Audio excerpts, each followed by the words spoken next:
It's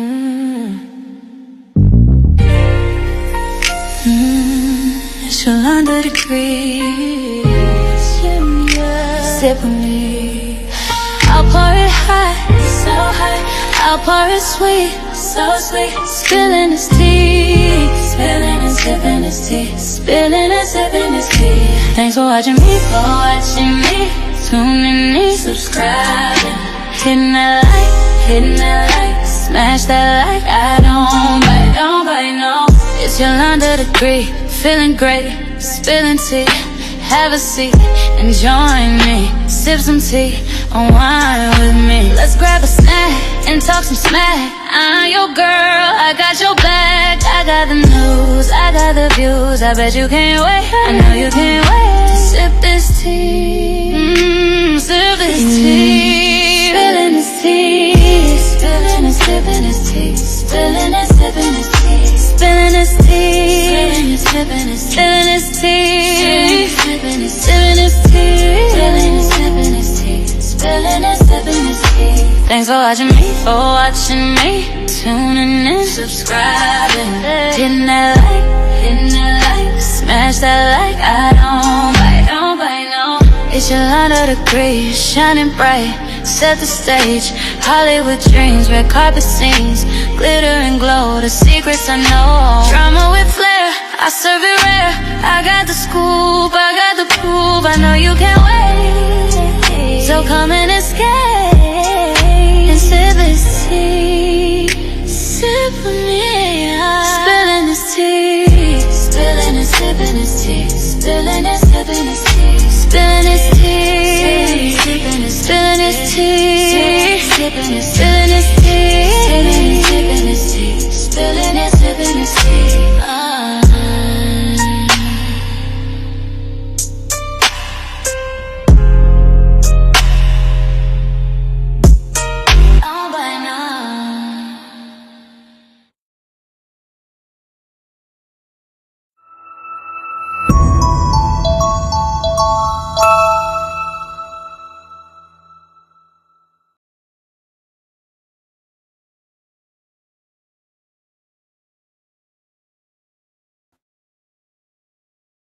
On Diamond Gang. Welcome.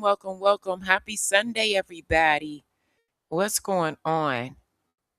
Hey, EJ, what's going on? Yes, please.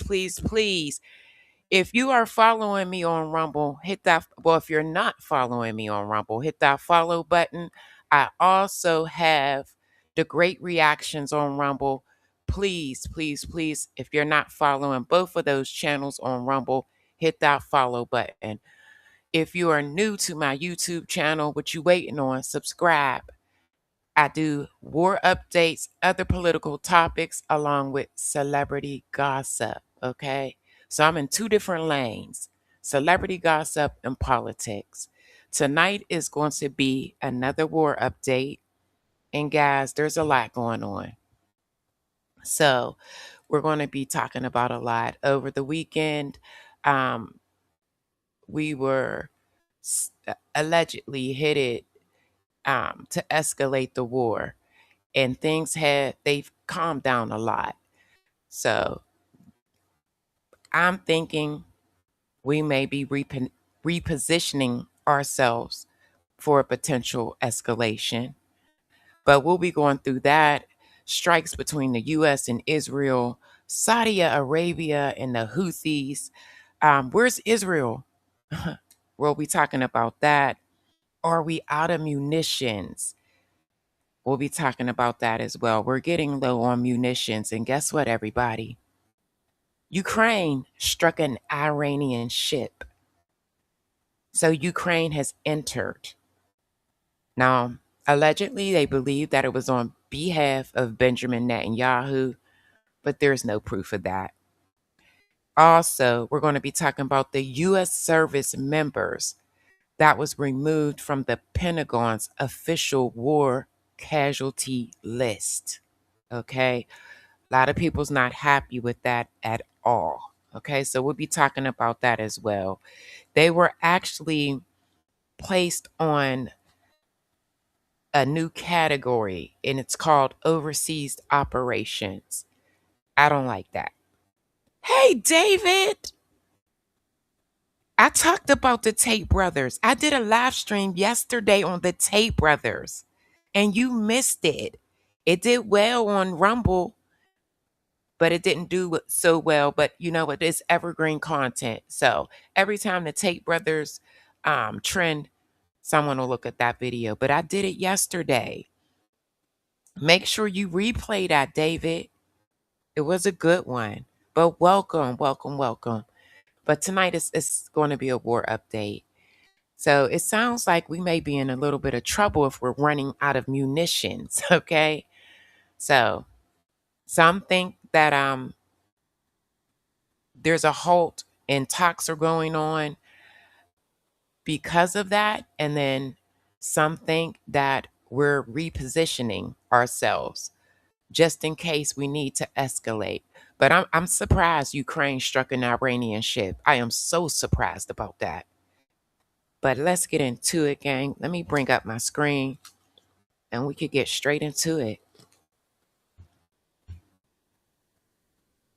Let me make sure you guys, okay. Good, good, good. Everything's good. Let's go, Diamond Gang. Please, please, please hit that like on your way in. All opinions will be respected. You just can't be disrespectful. Even if your opinion is different than the host, opposing to mine, still put it in the chat. You may be able to persuade me to look at things in a different light and vice versa. We encourage you to chat. This is a safe space. Your opinion matters, okay? You don't have to agree with everything that I'm saying, okay? So please, we encourage everybody, please chat your little hearts out, okay? But gang, over the last 5 months, President Trump has been very inconsistent, very contradictory, and erratic regarding the war in Iran. Does the Iranians, do they take him serious? You figure they've been preparing for this for 47 years, okay? They're playing chess, not checkers, okay? So let's get straight into it. So, John, the president's words over the last 5 months have been incredibly inconsistent, erratic, contradictory. And the challenge is that, do the Iranians take his words seriously? Do our partners in the Middle East take his words seriously? The challenge is that Iran has been preparing for war with the United States for 47 years. They are 100% focused on this war. Whole of government is focused. That isn't the case with the Trump administration. As you alluded to from the outset, he called this just a little excursion. He's not even calling it a war. And on various days, he'll say either that Iran is desperate for a deal is imminent, or we're going to escalate. And so I don't believe that the Iranians are taking the president's words seriously to significantly escalate in that. And guys, you know how I do it. I like to hear from all sides. So we'll be listening to some of what President Trump had to say, what the Iranians had to say, and just a tad bit from Israel, okay? Could lead to a real miscalculation. Donald Trump reportedly erupted in the Oval Office. Now, Trump recently had a serious meltdown in the White House about not being able to end this war. And this is all according to the Wall Street Journal, okay? And also, again, we will be talking about the soldiers at the end. That was removed from the list, okay? Because he realized he could not end the Iran war as fast as he wanted to. New reporting from the Wall Street Journal confirms an expletive-laced rant, meltdown in a way, inside the Oval Office over the past. Listen, Diamond Gang, this is something that is not surprising. He wanted this to be over months ago. Again, he thought that this was going to be an easy win.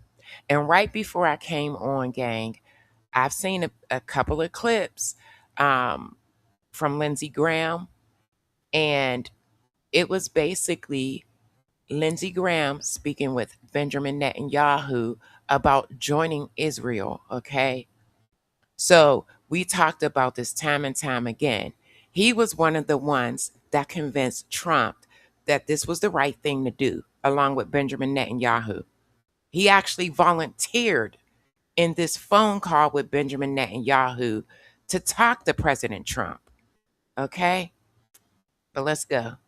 Several days over the war in Iran. According to the Journal, the president is very upset behind the scenes. He wants to end the Iran war quicker, but he's not able to do so. He reportedly called the Iranian leaders scumbags and lunatics in a rant that was peppered with expletives. Now, those inside the White House say that the president is in, quote, revenge mode against Tehran. That's why, in part, we've seen 13 days straight of airstrikes. But it also comes as the New York Times has confirmed that the Pentagon removed the names of 4 service members who died in Jordan from their official list of casualties. The Pentagon explains that this is because, quote, their deaths occurred after Trump declared a ceasefire in April. And so while the Pentagon is minimizing the amount of service members who died and trying to wipe away that information, which many folks online have called out as one of the most disrespectful things you can do to service members, the president behind the scenes is lashing out because he can't actually end this war quicker. I'll have more updates for you soon. Follow for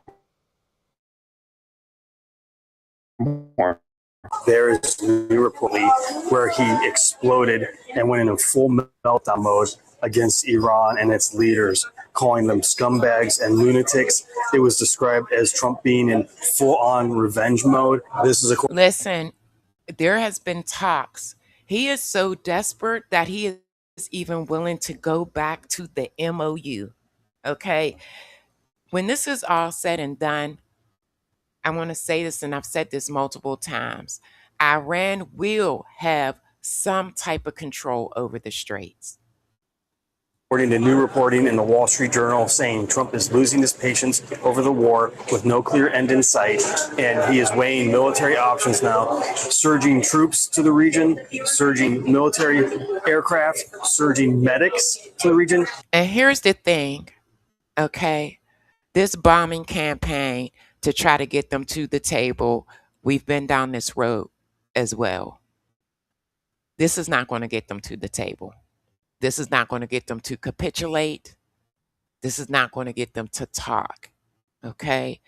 But right now, he is moving military personnel, surging military personnel over there to the Middle East, okay? And this is why some believe that this is just a break, okay? So we can reposition ourselves for an escalation. Signaling that perhaps a ground incursion is imminent. And we know that he is weighing multiple options right now.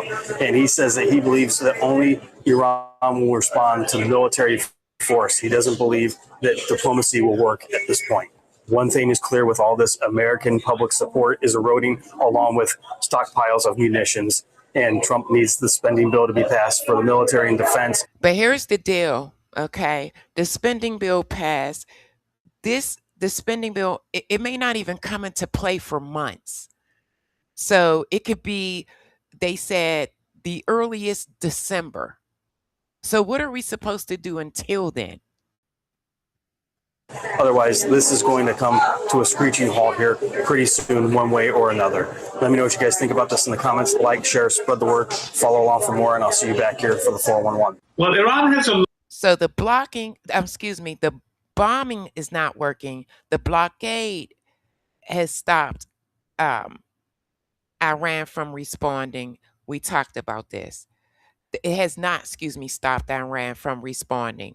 So the bombing campaign, the blockade, they are still responding to whatever strikes. They're responding. Okay. Iran, I said this before, they don't need much. All they need is a few small boats and a couple of drones to cause havoc in the straits. Okay, I don't care if he bombs them to eternity, as long as they have small boats and they have those drones, they will always be able to cause havoc in the straits. Okay. Long coastline around the Persian Gulf, so they probably have many different sites with small, fast boats, which Iran has developed over the previous decades. And let's talk about it. That is their win. And for them to be able to crush the economy globally, that's their win. And now that the Houthis are participating and they have their blockade up, guess what? They told the Houthis, get ready. We may have to shut down the Bab Strait. I cannot say that word for nothing, but that part of the Red Sea, you guys get it. That part of the Red Sea, they told them, get ready because we may need to do this. So just think, if they shut that part off of the Red Sea, nothing's getting out, nowhere, to know anyone, period, around the world, just about. So I think there are still a number of Iranian small missile bases and fast patrol attack patrol bases, which I think Iran can still use to harass shipping. And even if Iran is not harassing shipping on a daily basis, it's still having the effect of insurance companies canceling insurances for large tankers, and therefore the oil trade is still suspended, and therefore the global economy is suffering. Brent crude surpassed $100 a barrel yesterday. Apparently, it's fallen to $98. And so a barrel of oil is close. It's $100 a barrel. This is the highest since the war started. This is the Achilles heel of President Trump, the price of oil on the streets, or price of gas on the streets of the United States. Israel. So here's the deal, okay? As the war widens and spreads, where is our allies? Where is Israel? When will they jump in?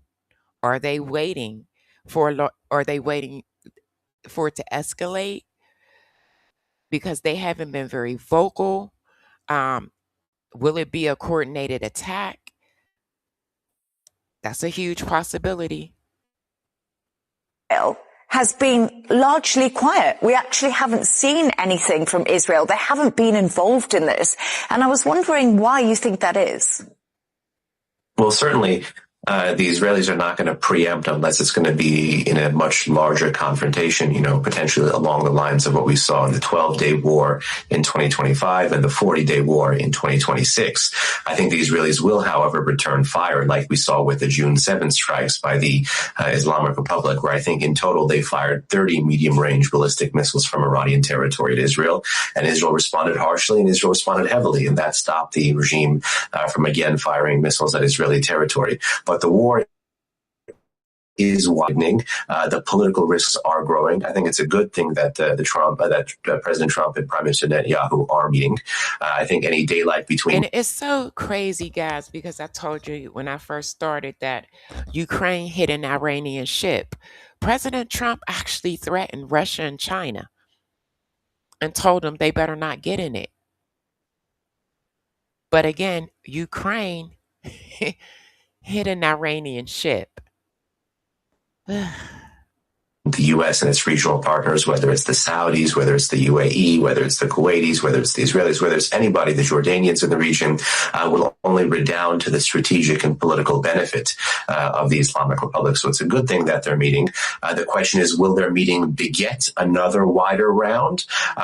And again, guys, Benjamin Netanyahu will be here Tuesday. Some think that President Trump was blowing him off, that he didn't want to meet with him, but he'll be here Tuesday. And he put out there on Fox News that they will be discussing the war. Okay, I guess, and what their next plans may be. Or will their meeting follow a wider round? The president, as you know, has been teasing a much larger escalation. Could that come as early as this weekend, potentially when markets are closed? Who knows? And could that be the beginning of a coordinated, U.S.-Israeli offensive? It's possible, but we don't know how probable it is yet until we get a readout from that meeting. But I think the Islamic Republic understands that if it does, again, target Israeli territory, it'll be hit several times harder. Let me stop it right here. If you guys are new here and if you're not aware, I always start back 24 to 48 hours and then I work my way up in real time. Okay. So this would be the last possibly close to 48 hours. And then I work my way up to what's going on right now in real time. So we are moving 150 medical personnels more F-16s and more F-35s to the region and special operation forces, okay, ahead of they say allegedly a possible escalation. But guess what? We still don't have an exit strategy. Okay. Is the president considering ground evasions? Because if so, that would lead to a disaster for the economy. And not only that, the loss of lives. But let's take a listen. Trump could be about to invade Iran as soon as this weekend. There's reporting in the Wall Street Journal that America is moving 150 medical personnel. It's sending more F-16s and F-35s to the region, and special operation forces have been moved from the US to the region as well, ahead of a possible escalation in the war. What I've heard is that there are people in the White House who are worried that these night after night bombing campaigns have really not changed the equation in Iran. They're getting a lot of political heat for not having a clear exit strategy. In his mind, he can't get out of this thing unless he potentially launches a ground invasion. And so we've got probably a ground invasion. I don't think, let me tell you guys this too, and this is coming later on. They literally in Iran, and I broke down their military for you guys, have close to 900,000, including reservists. Well, over the weekend, because they were preparing for this attack, they had civilians armed with AKs and different munitions. Civilians, not military personnel. Civilians were walking around the beach, gang. All right, let's go. 48 to 72 hours to talk the imbecile out of doing that, because that will have very, very negative consequences for the global economy, very negative consequences for our troops, and it'll be just another forever war quagmire. Now, President Trump has always claimed that this is all so that Iran can never have a nuclear weapon. After everything that has played out since the last 5 months, and let's go back even to last year. Iran has been bombed twice during negotiations. They just stopped the 13-day bombing campaign. Do you think that Iran thinks now that they need to obtain a nuclear weapon at this point? Not to mention, we're in the midst of a deal with Saudi Arabia. Okay? I said this. They're going to fight for that nuclear dust, is what President Trump calls it. They're not going to let it go. But let's take a listen. An Iranian leader today, you certainly would be thinking more concretely about whether or not to develop a nuclear weapon than you have in the past. It would be a logical thing to do. Iran was not pursuing a nuclear weapon, according to the US intelligence community. And according to the IEA, they couldn't have turned whatever. Hold on. Let me stop this because David has a comment. He said Ukraine hit the ship because it is part of their sanction on Russia for Israel, because Israel supports Russia in the Ukraine-Russia war by accepting stolen Ukrainian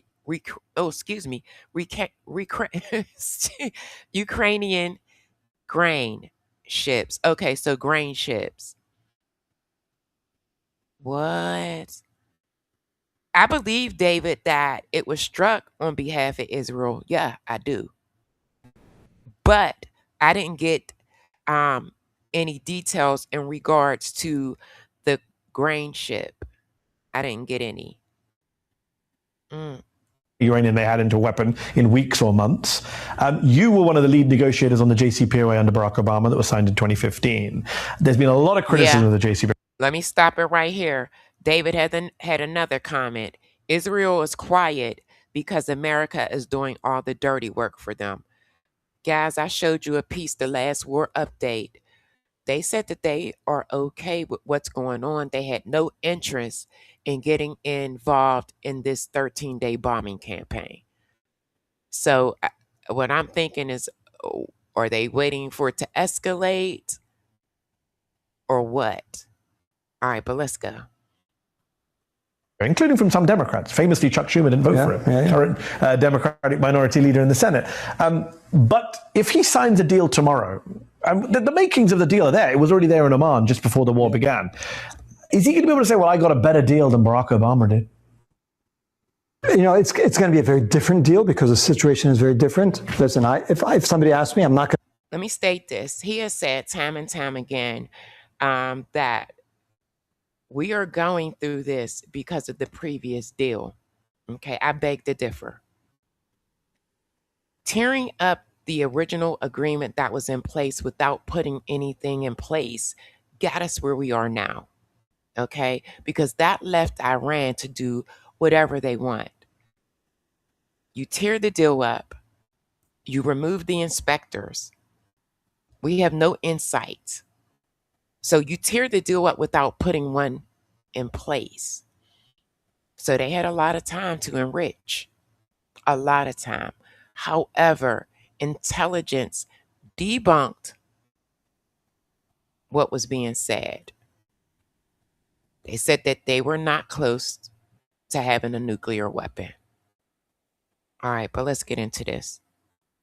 I'm going to say that it is worse than the Obama deal. I'd say anything in order for him to feel like it's good enough. Yes, tell him it's better. But certainly, I think this is incontrovertible that the outcome would be worse than where we would be if the deal was still being respected, the 2015 deal. So I think you could say two things. The deal may in some ways be stronger, in some ways be weaker, but the situation, the United States would be in a much... Here's the thing. I don't understand how we will turn out any safer. That MOU basically handed them everything, just about. And you figure it didn't last even 2 weeks. It fell apart. We haven't even began talking about the enrichment. Now, when Obama put that deal together again, he got 95% of their enriched uranium up out of that country.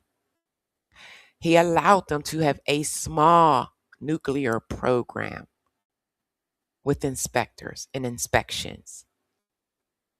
Okay, no war and the straits remained open. It's clean, cut, and dry. We still don't have the dust. The straits is closed.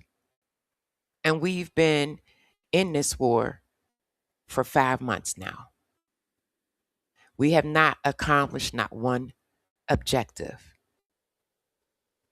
But let's go. For position today if it had respected the deal. And you said something earlier, which again, and Valia said it as well. If you were an Iranian leader today, you certainly would be thinking more concretely about whether or not to develop a nuclear weapon than you have in the past. It would be a logical thing to do. I don't think they'll do it because... Another pushback is because we are talking about, the U.S. is talking about this deal with Saudi Arabia, which I'm going to tell you right now, Saudi Arabia will never agree to the Abraham Accords. They're not going to recognize Israel. So this deal is just as good as done, in my opinion. However, how are we fighting Iran? Because they want the right to enrich, but we're handing Saudi Arabia. It makes no sense. It doesn't. But let's go. I think it's a very high-risk proposition for them, but certainly the incentive and motivation they look at Kim Jong-un in North Korea and they say he didn't get tanked. And they look at Saddam Hussein and they look at Muammar Gaddafi. The people who gave up their weapons. Exactly. But hold on. It's interesting for you to say this because you are a private citizen. You are at the International Crisis Group. You teach at Yale. You write books. But you were President Biden's envoy to Iran. You were the guy that the American government sent to sit across from the Iranians. And you're telling me that you are now saying, yeah, it's logical if you're Iranian to think about wanting to get a nuclear weapon. So what's a future American negotiator supposed to say? What's a future Rob Malley going to say? Because if they're thinking like you, they're like, well, how am I supposed to tell them not to do this when I'd be doing it if I was them? I said, I'm sure they're thinking about it more. But if you're across the table from someone who's thinking about it, you can't, I mean, do you see what I'm trying to say? Of course. But I think, the whole thing has been, do they have an incentive not to buy it, not to develop? That part, we will have to give them a huge incentive. A huge incentive. Just like I told you guys prior to the MOU, we're going to have to pay them to open the straits. We're going to have to pay them to come to the table. And that's exactly what the MOU gave them. As far as their assets, billions. I mean, it was a lot on the table. Until Trump got the backlash, he started backpedaling. Okay? But they're going to need a huge incentive. The bomb, and B, do they trust that the U.S. side is going to live up to its word? Yeah. The second part has become much, much harder. They're going to need, as I say, real incentives to go down that path, and some degree of faith, which I just don't know how the Trump administration could possibly rebuild. Or even a future American administration, even if it's not Donald Trump. You would say, well, the next president will sign this deal, but another Trump will come back and cancel it. Right. All right, again, intelligence debunked the claims as far as Iran being close to having a nuclear weapon. Will he be able to get a deal is the question. And would it be able to top the last deal, which was Obama's deal? I'm going to say this again. Iran will need big incentives to go down that path, considering all that has happened over even a year ago. Okay, what happened last year? They have no trust. And that's the part of the problem now, why they won't come to the table. They say every time, and this is where, look, last year when we bombed them, they had actually said that they would even dilute the enriched uranium. They put that on the table. We were so close, and we bombed them. They said, we'll dilute it. We can sell it as something else. We were so close. But let's go. This is Trump talking about Iran can't have a nuclear weapon. What we're doing now is we're ending any chance where they can have a nuclear missile. Mr. President, there are no signs that Iran is ready to stop fighting. So what is the plan? Is the plan to just keep bombing until they give up? There are no signs.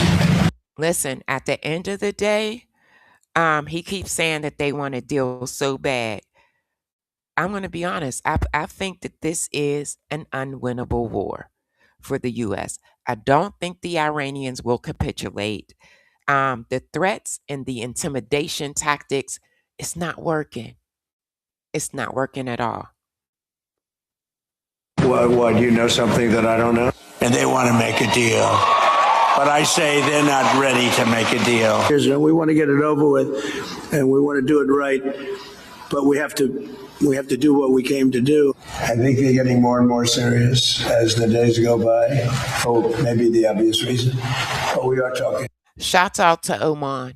They helped put this deal, this little cease fire. They helped put this together. But Iran gave the U.S. a warning. If you allow Israel to get in your head and interfere, it will be consequences. To them right now. Clearly, I think he's flailing right now because, point out, he doesn't really have a good plan or way ahead. We've launched massive attacks, repeatedly against Iran, and they've not capitulated. They're not going to give up. It pains me to say, this is an unwinnable war for the United States. There's just no way that this regime in Iran, which is now controlled by the IRGC, the Iranian Revolutionary Guard Corps, is going to relent and give up because they're determined to oppose a foreign force and intervention. So, I think he's threatening, just like he is. Again, all it takes is a couple of small boats and a couple of drones to cause havoc in the straits. Does in the domestic political scene, he tries to threaten and intimidate. It doesn't work with the Iranians, and it's not going to work. You just said this is an unwinnable war. That's a pretty bold statement. Yeah, that's what I certainly believe. From a standpoint of getting the Iranians to surrender or to give up, there's no way that's going to happen. Again, we need a win-win situation to where neither side feels like they lost, okay? If they tried true diplomacy, I think that we can get somewhere. And I think the reason why we can't get there is because President Trump has been impatient. Again, he should be in Cuba. Remember, Cuba was next. So, but guys, now we're going to take a look at how the Iranians feel, what they have to say. The Iranian Armed Forces general, this is the general right here, believes that every weapon that has been tested in the world but has never been used in any wars has been used against Iran. So let's take a listen to what they have to say. And it says every weapon that had been سلاحی که آزمایش شده بود در دنیا tested in the world ولی در هیچ جنگی به but has never been used in any war کار گرفته نشده بود was used against the Islamic Republic. علیه جمهوری اسلامی به کارگیری شد. هر جنگ Every weapon, every technology, افزاری، هر فناوری، every piece of equipment, هر امکاناتی که حتی یک that had never once been used بار هم در هیچ جنگی استفاده in any war was deployed against نشده بود در جنگ the Islamic Republic. علیه جمهوری اسلامی به کارگیری شد. Every capability, every weapon, هر امکاناتی، هر جنگ افزاری، every contingency, هر پیشبینی که برای جنگ جهانی سوم آمریکایی‌ها the Americans had stockpiled پیشبینی کرده بودند for a third world war, خیره کرده بودند که با قدرت to engage the world's power های جهان was brought into the field درگیر بشوند، همه اونها رو به میدان آوردن علیه against the Islamic Republic. Wait till you guys hear the list of planes, munitions, things that have been destroyed. Okay? They are literally allowing some of these missiles to go through, and mainly on bases where they're not occupied. We're running out. This is insane. جمهوری اسلامی و از اونها استفاده کردند و به And put to use. کارگیری شد. Now we're going to listen to Arachi, the foreign minister. Some countries express their admiration publicly. And almost all of them did so in private.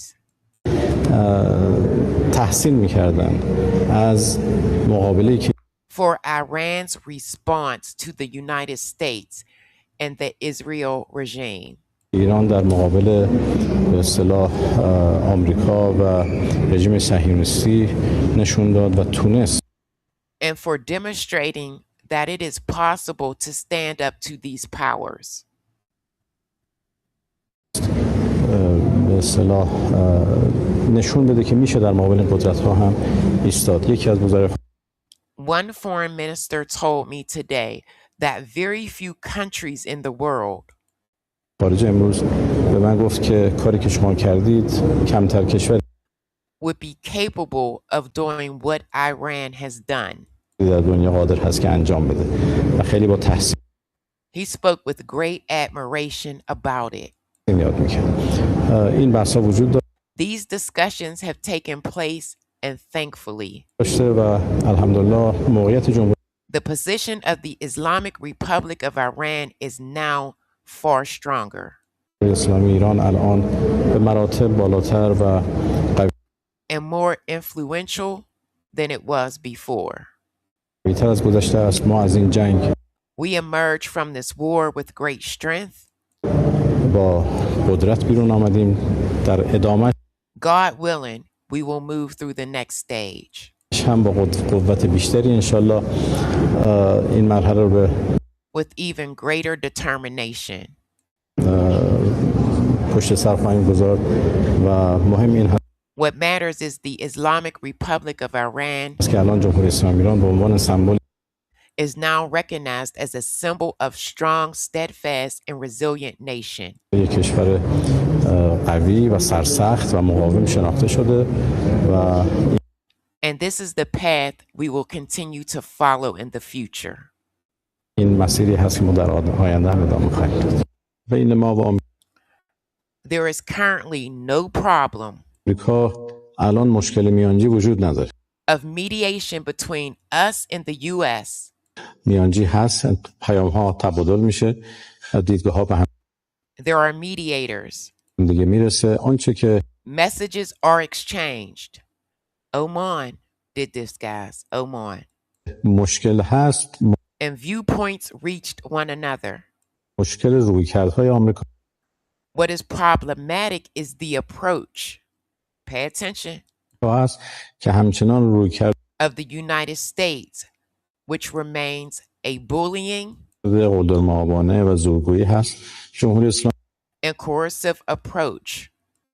The Islamic Republic نشون داده که زیر بار قلدری has shown that it will not submit to America. آمریکا نخواهد رفت. Bullying, and we in no way respond و ما به هیچ وجه به زبان زور و فشار to the language of force, pressure, and threats. و تهدید پاسخ نمیدیم. آقای The President of the United States رئیس جمهور آمریکا هم بارها این رو امتحان کرده و دیده. has tried this many times and seen the results. توییت هایی رو زده، مطالبی رو که گفته He has posted tweets and made statements که فرداش خودش that he himself rephrased. جور دیگری بیان کرده. ما نه از We are not afraid of threats, nor will we bow تهدید میترسیم، نه از زیر بار فشارهای under pressure. فشار خواهیم رفت. We have principled policies. نه We will continue our principled policy. زبان نادرست رو تحمل میکنیم. ما یک سیاست Persevering the interests of the Iranian people.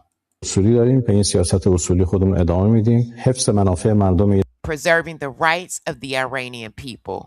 ایران، حفظ حقوق مردم ایران، حفظ And persevering Iranians' rights. حقوق ایران در تنگه هرمز، در منطقه In the Straits of Hormuz and the Persian Gulf خلیج فارس are among our fundamental principles. اینها جزء These are our goals. ما نه We fear neither threats nor will we succumb to the weight of pressures. تهدید میترسیم، نه زیر بار فشار. Nor will we tolerate incorrect language. We have principled policy. فشار خواهیم رفت، نه زبان نادرست رو تحمل میکنیم. ما یک سیاست Preserving the interests of the people of Iran. سیاست اصولی داریم، به این سیاست اصولی خودمون ادامه میدیم. حفظ منافع مردم ایران، حفظ حقوق And preserving Iran's right in the Straits of Hormuz. مردم ایران، حفظ حقوق ایران And the Persian Gulf region are among our principles and our goals. در تنگه هرمز، در منطقه خلیج فارس، اینها جزء We pursue these and we fear no one, nor do we back down from any threat. اصول ما هست، اهداف ما هست، اینها رو دنبال میکنیم و از هیچ کسی هم Until our goal are realized and the rightful demands. نمیترسیم، از هیچ تهدیدی هم جا نمیزنیم تا وقتی که اهداف ما محقق نشه. Of the people of Iran are fulfilled. خواسته های مردم ایران، خواسته های به حق مردم ایران محقق It is natural that we continue our movement. نشه. طبیعی هست که ما به حرکت خودمون ادامه میدیم. Now the IRGC spokesman said Israel is too weakened to start a new war. Maybe that's the problem. Maybe that's why they're not entering.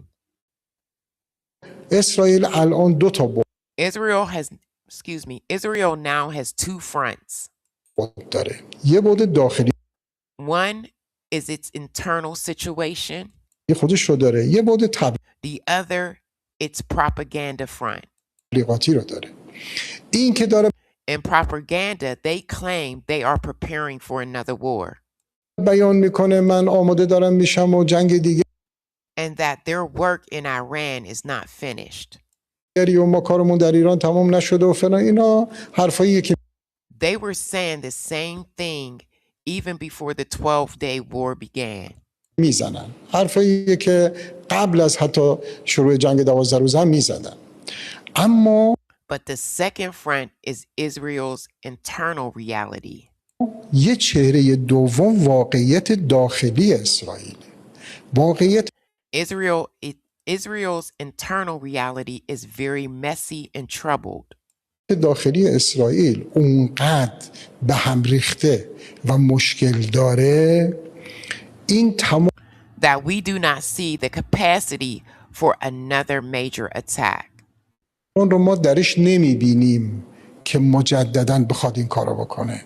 اما بعید Still, it is possible that if the United States gives them courage and backing, نیست. به هر حال یه وقتی آمریکا یه دل جرأتی بهش بده یه they may take some action. تحرکاتی هم بعید نیست که داشته باشه. اما اگر داشته If they do, they should be sure باشه باید مطمئن باشه که ما that we will inflict losses. خساراتی بهش وارد میکنیم که حالاها that will keep them from recovering for a long time. Remember my last live stream? Israel said that they were preparing. Okay. They also put out evacuation notices. Okay. And we'll get into that later. Now, gang, the Iranian president said that the supreme leader, before he passed away in the strikes in February, privately backed U.S. talks despite public ban. So Khamenei, Mishkaba's father, the supreme leader, told them to negotiate with the U.S. But let's get into it. In these negotiations that we had, whether on the memorandum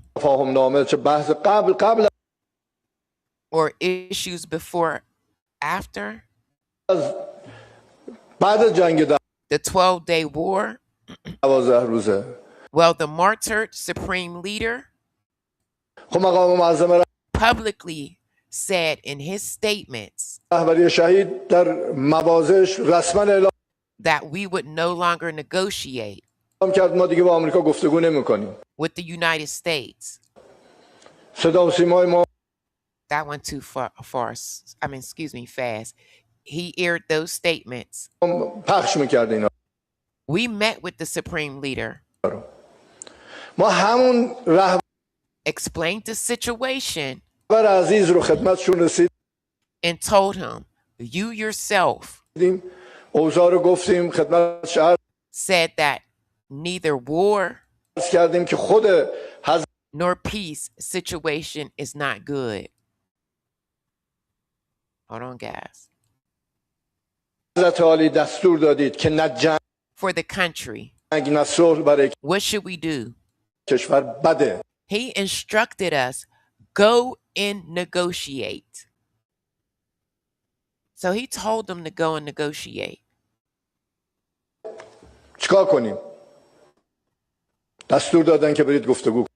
We began the negotiations on his instructions. And in his latest message, he also said, go and resolve the issue. And I think this is the problem that they're having because the IRGC is now making most of the decisions. Before it is not possible to continue in a state of neither war nor peace. But that did not mean we would back down. We have not backed down. And we will not back down. from our country's dignity and honor. This is not something we can compromise on. But the instructions was that. And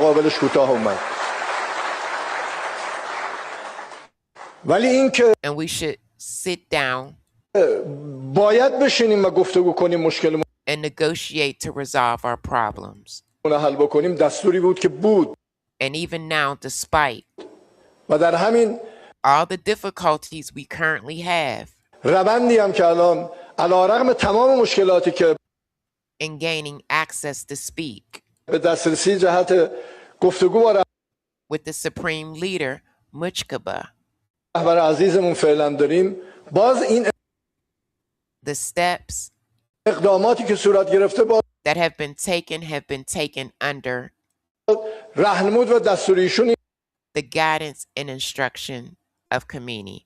And he means the Supreme Leader, the father that was unalived. He made a decision about the major strikes that you were referring to. All right, guys, so now we're going to get into what Trump had to say.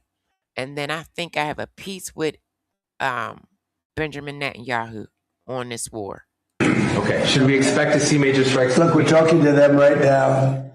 I think they're getting more and more serious as the days go by, for maybe the obvious reason.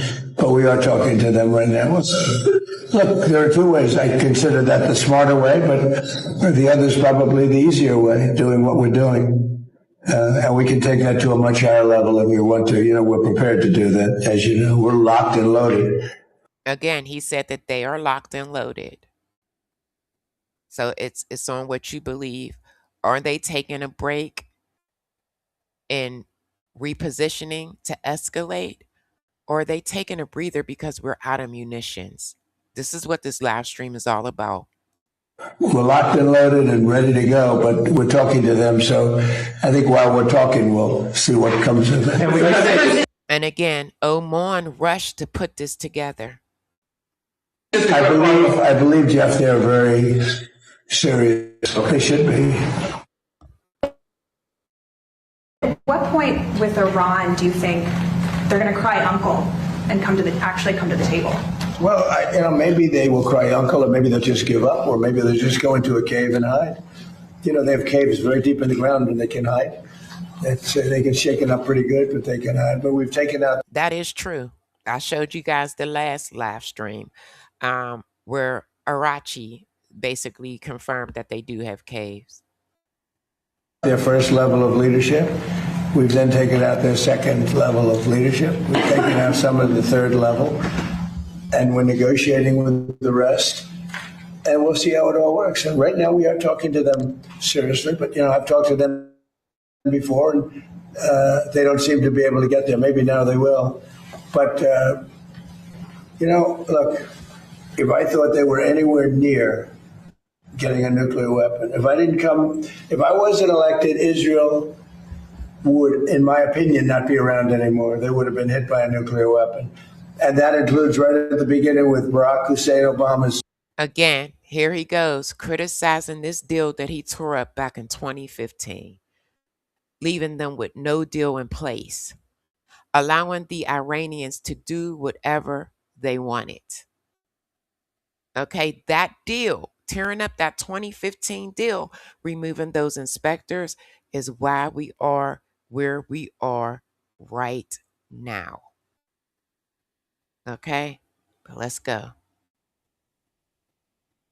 Nuclear deal that was so bad with Iran. That was a road to a nuclear weapon.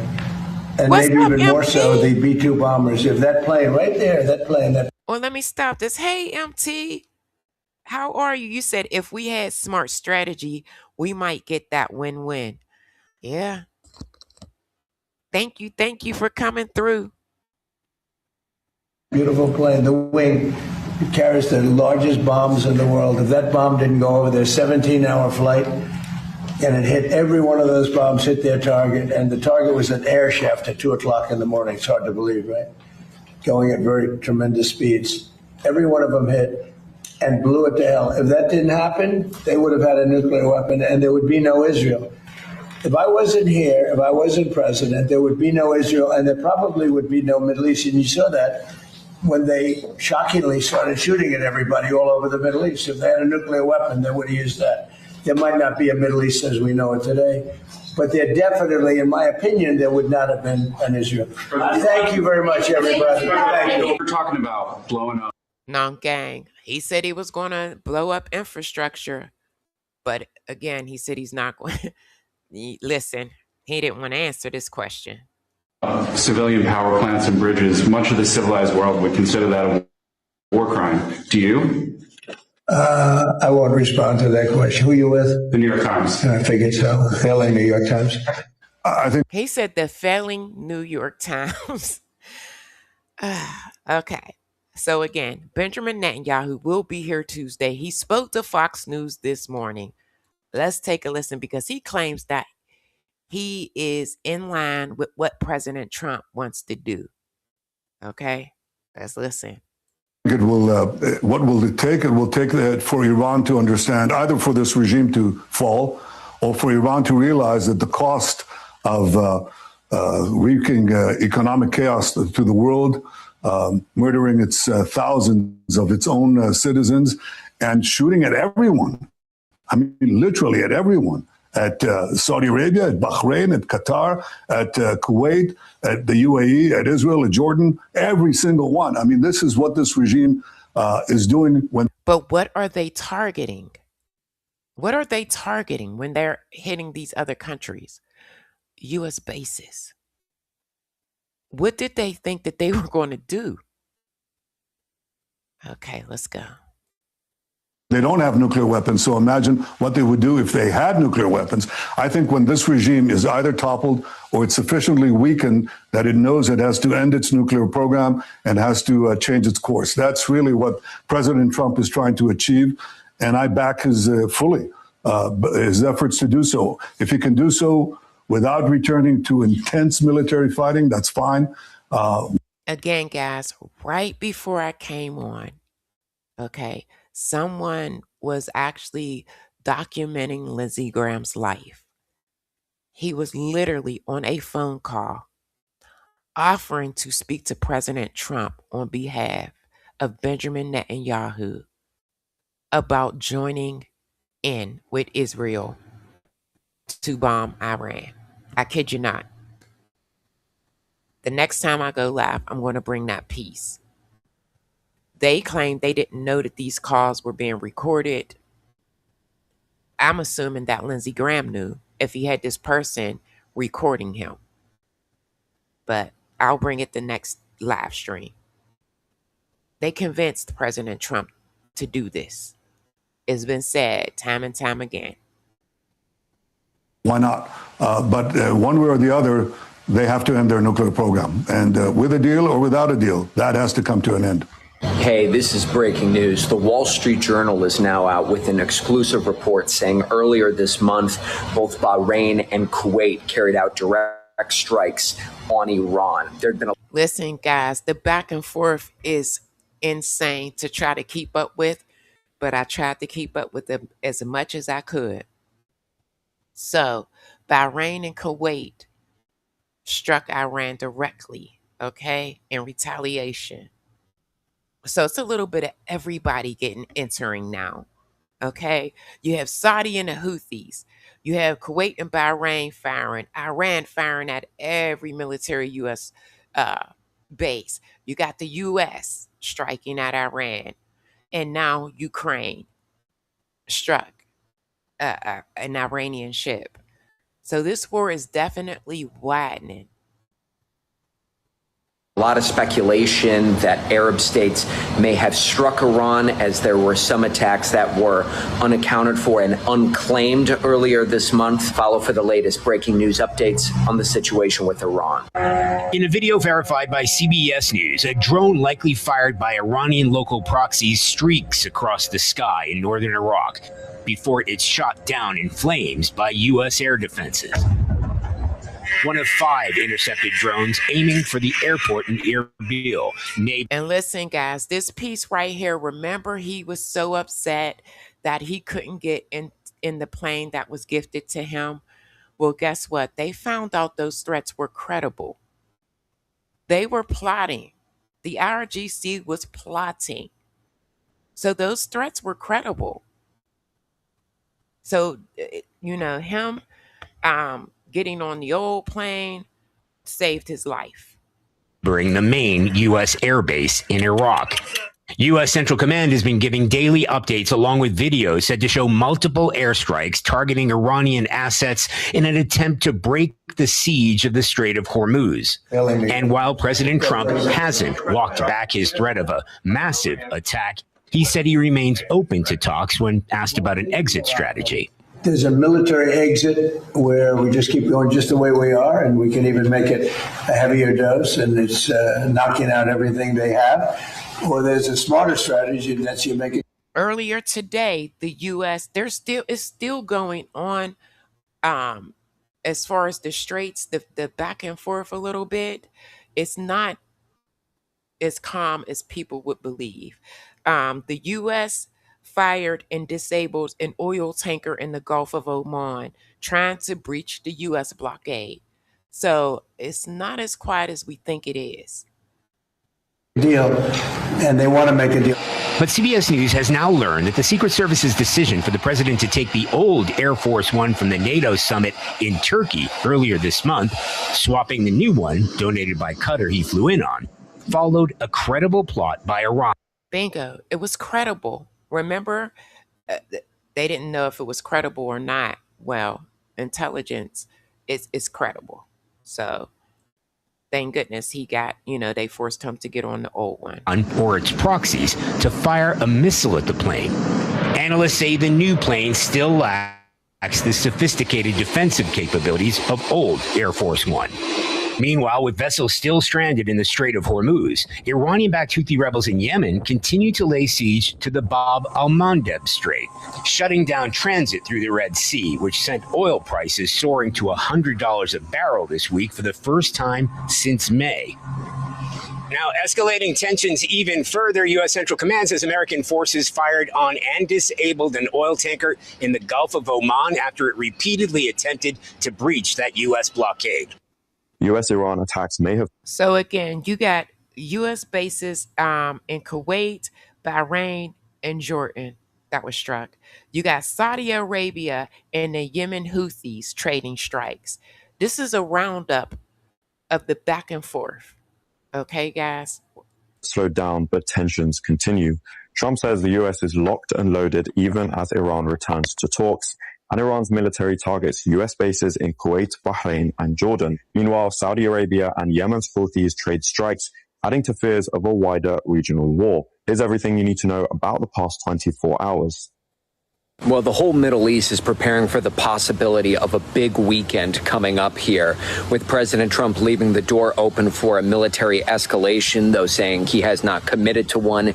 Israel is reopening bomb shelters across the country, and the UK says they are prepared to defend themselves after recent threats from Iran. Follow for the latest breaking news updates on the situation. All right, guys. So you heard that. Okay. This is the back and forth. Israel said that they were opening up bomb shelters, and the UK said they are prepared to defend themselves from Iran. So I've just named maybe 7 countries. Okay, so this war again is widening, and then it's starting to extend out to other countries. So this is getting so serious. With Iran. It is now the 14th consecutive day of U.S. aggression against Iran, with continued U.S. airstrikes across the country and Iranian retaliatory operations targeting U.S. assets across the region. The Islamic Revolution Guard Corps. Now, this is basically the more details on the back and forth with the U.S. and Iran, Saudi and the Yemen Houthis, and Israel, gang. Israel, remember the MOU, that was the first thing, okay, for a full withdrawal out of Lebanon. Well, guess what? They're fighting. We're going to hear it right here. So they're still fighting. That MOU wasn't worth the ink that dried up on the paper. It just wasn't worth it. It was just It was just that, a piece of paper. Or announced the 27th wave of Operation Nasr II, saying it targeted U.S. military assets across Jordan, Iraq, Bahrain, and Kuwait as part of its ongoing retaliatory campaign. The IRGC said its forces struck an Amazon data center in Bahrain that supports U.S. military intelligence operations, while also targeting the Ali as-Salam air base in Kuwait, where it said a large ammunition depot was destroyed in a series of Rock Air Base in Jordan, damaging several military aircrafts and facilities. While in Iraq, it said it destroyed a Patriot air defense system, downed a U.S. surveillance balloon, and targeted accommodations used by American troops in Erbil. Iran's latest retaliatory operations came after the U.S. Central Command launched another wave of attacks across 16 cities in southern and central Iran, including Bandar Abbas, Ahvaz, and 2 separate attacks on Qasem Island on the 13th night of aggression. Iranian officials reported that several civilians were injured in attacks on Bandar Abbas port, while 4 people were killed in strikes targeting Ahvaz. The IRGC issued a warning to civilians in countries hosting U.S. military bases, urging them to maintain a 500-meter distance from what it described as covert accommodation sites used by American personnel, in a statement addressed to the honorable people of the countries hosting U.S. bases in the region. And that's this. Look, the U.S., there's really practically nothing else to hit in Iran, okay, as far as military bases. Now they would technically be crossing the line as far as civilians, okay? Meanwhile, Saudi strikes targeted the western Yemeni port city of Hodeidah just days after Ansarullah imposed a maritime ban on Saudi-linked vessels in the Red Sea and targeted 2 Saudi oil tankers, Ansilia and Layla, which it accused of violating the blockade. Israeli aggression against Lebanon also continues, with Israeli forces carrying out airstrikes, shelling, and detonations targeting multiple villages across southern Lebanon. Hey, this is breaking news. Alerts are going off in Saudi Arabia right now, and they have been for the last few hours, as tensions between Saudi Arabia and the Houthis in Yemen appear to be on the rise. Follow for the latest breaking news. And this, you figure they were on a timeout. They had an agreement in place. So they've had a brutal back and forth, which it's about to escalate, and they will be in a full-on scale war with each other, Saudi and the Yemens. So it's getting out of hand. Updates on the Middle East. Well, the Saudi TV just announced that the Saudi targeted military sites in Yemen, and the Houthis are targeting Saudi's assets. Okay, so again, potentially escalating a full-scale war in between the two. The military is announcing that they targeted military sites. According to the Ansarullah Houthis, however, they're saying that the Saudi Arabia targeted the island of Kamaran and targeted also facilities belonging to telecommunication centers, all of which happened in the strategic province of Hodeidah. This is exactly what we might see with the escalation of military activities against Saudi assets, whether it's at sea, whether it's at land, whether they are targeting Saudi Arabia's most precious jewel, the Aramco oil facilities. The main target here, make no mistake about it, is Saudi Arabia's moneymaker, the oil exporting industry. That's 5 million barrels from Saudi Arabia that's being exported on a daily basis. And this is also according to many Ansarullah Houthi officials who basically sent the message that they want the war to escalate. They want to target more Saudi. So you heard that. The Yemen's Houthis, they're trying to escalate this into a full-scale war.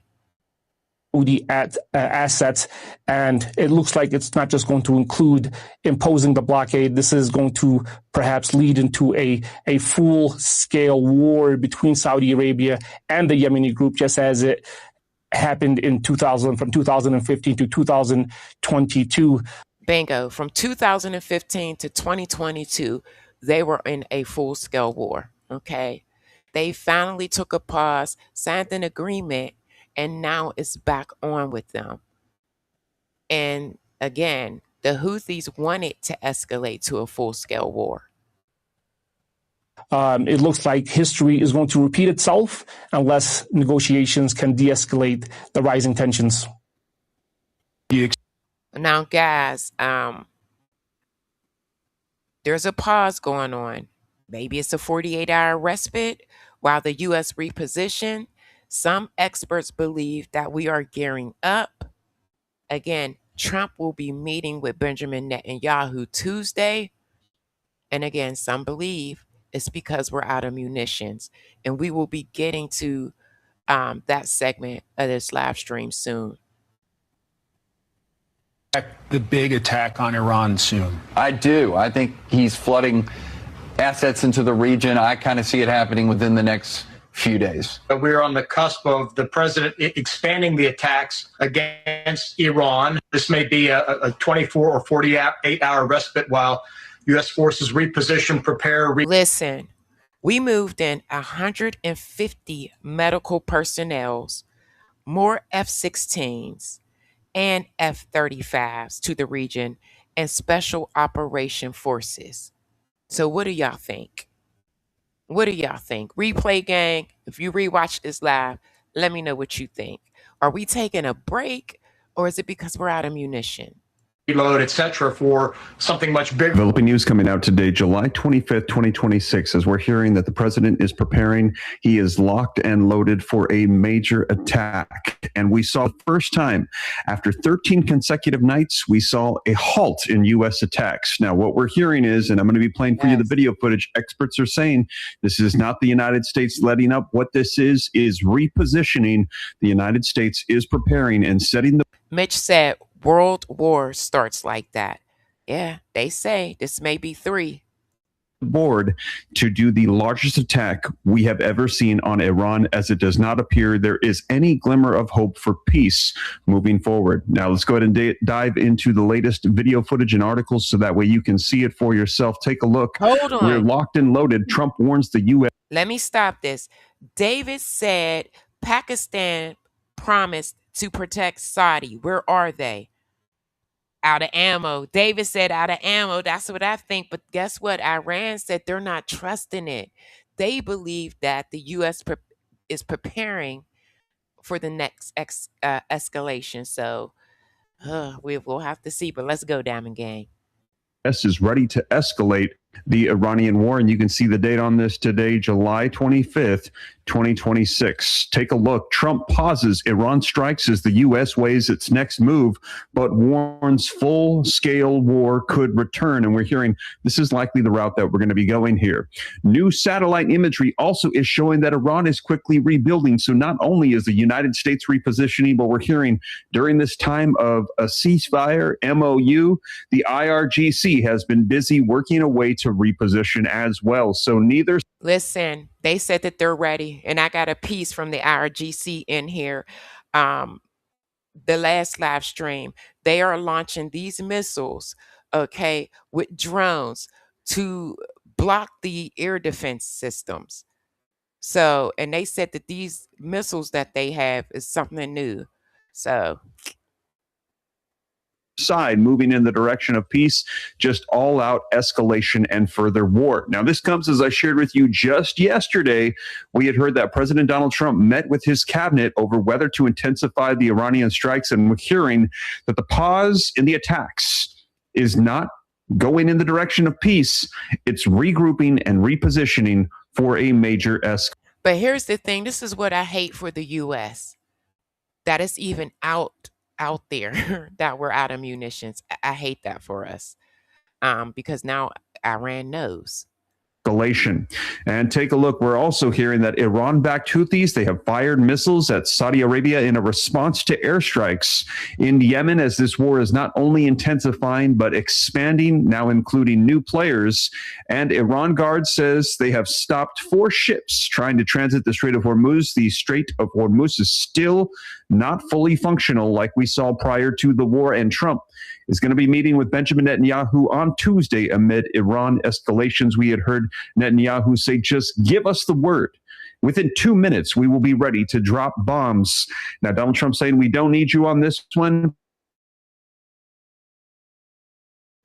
But the IRGC saying if you hit us this weekend with that major attack that you're warning of, the first person we're going for is going to be Israel. These are very, very tense moments here in this part of the world as we all wait to see whether this conflict will escalate even further. After 2 weeks of daily strikes against Iran, Iran is expanding strikes, warning people, also basically stay away from U.S. bases. They put the warning out, so they're expanding their strikes as well. Let's take a look.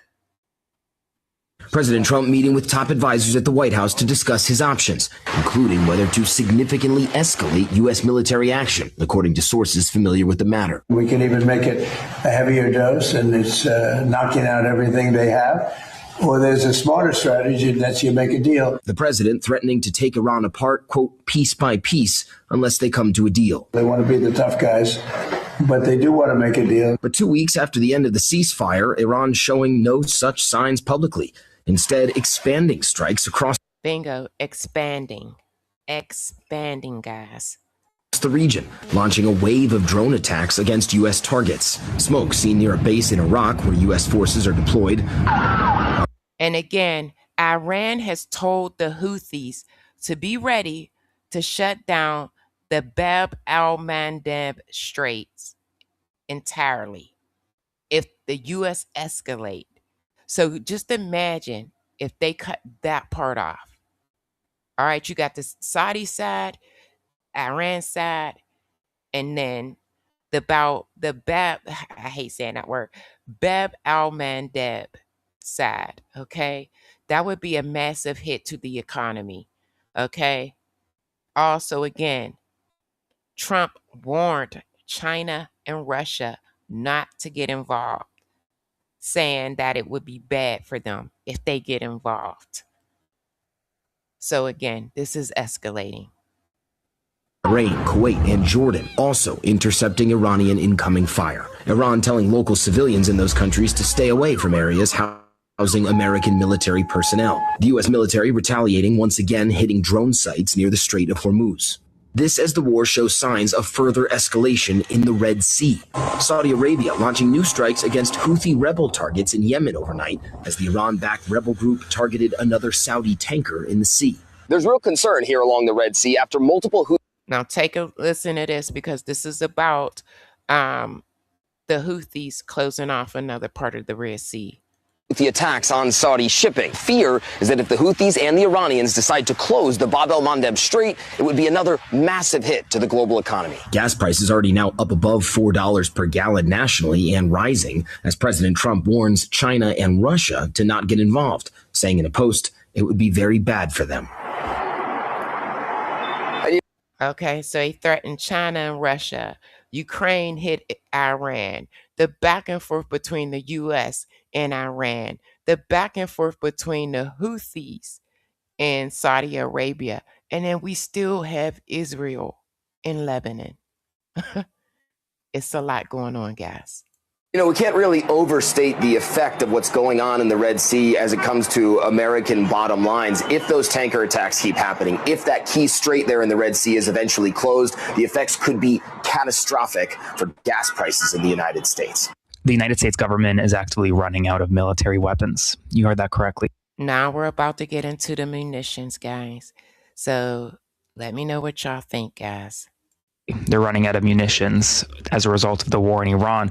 And according to new CNN reporting, the chairman of Joint Chiefs of Staff, General Kane, and Vice President J.D. Vance privately warned Donald Trump over the past several days that continuing this war in Iran, well, we could be depleting America's stockpile. That is significant because not only would it curb America's ability to do much in Iran, but it could hurt America's ability to respond to attacks from other adversaries. If in that part, and again, they did pass the bill. However, we may not see the money for months, December potentially. adversary were to attack. After 13 straight days of bombing Iran, Donald Trump abruptly stopped the bombing Friday night.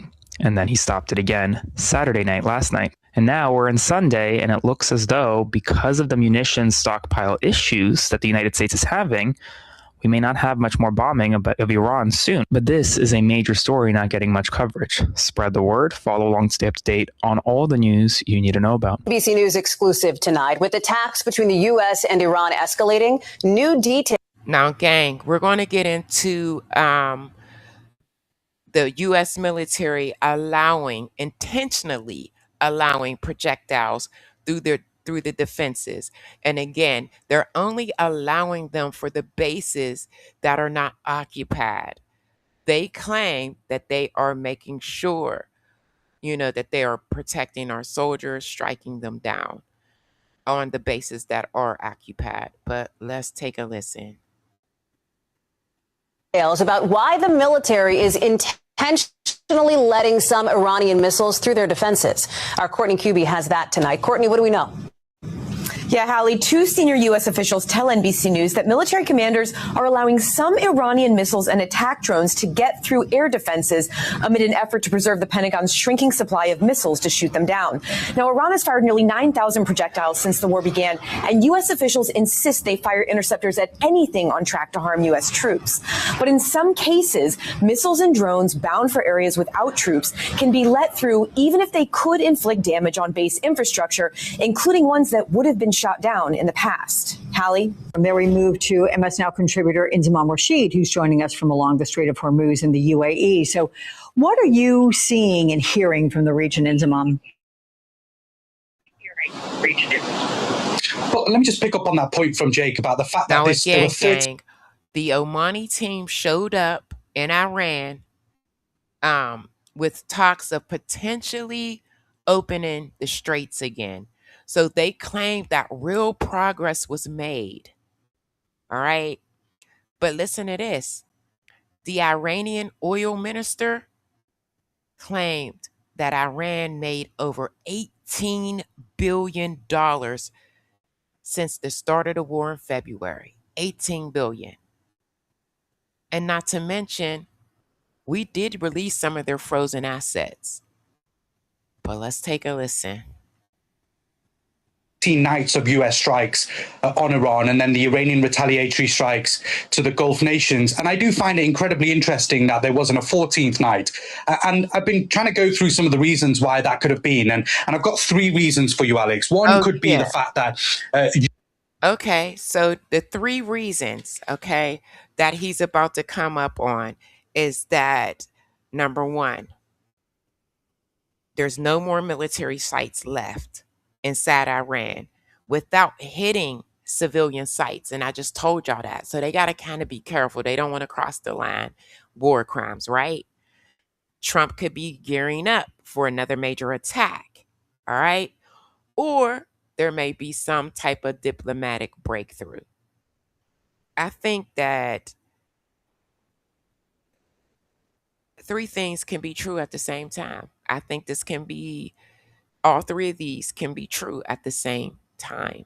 I don't think that it's particularly for one reason. I just don't. But let me know what you guys think.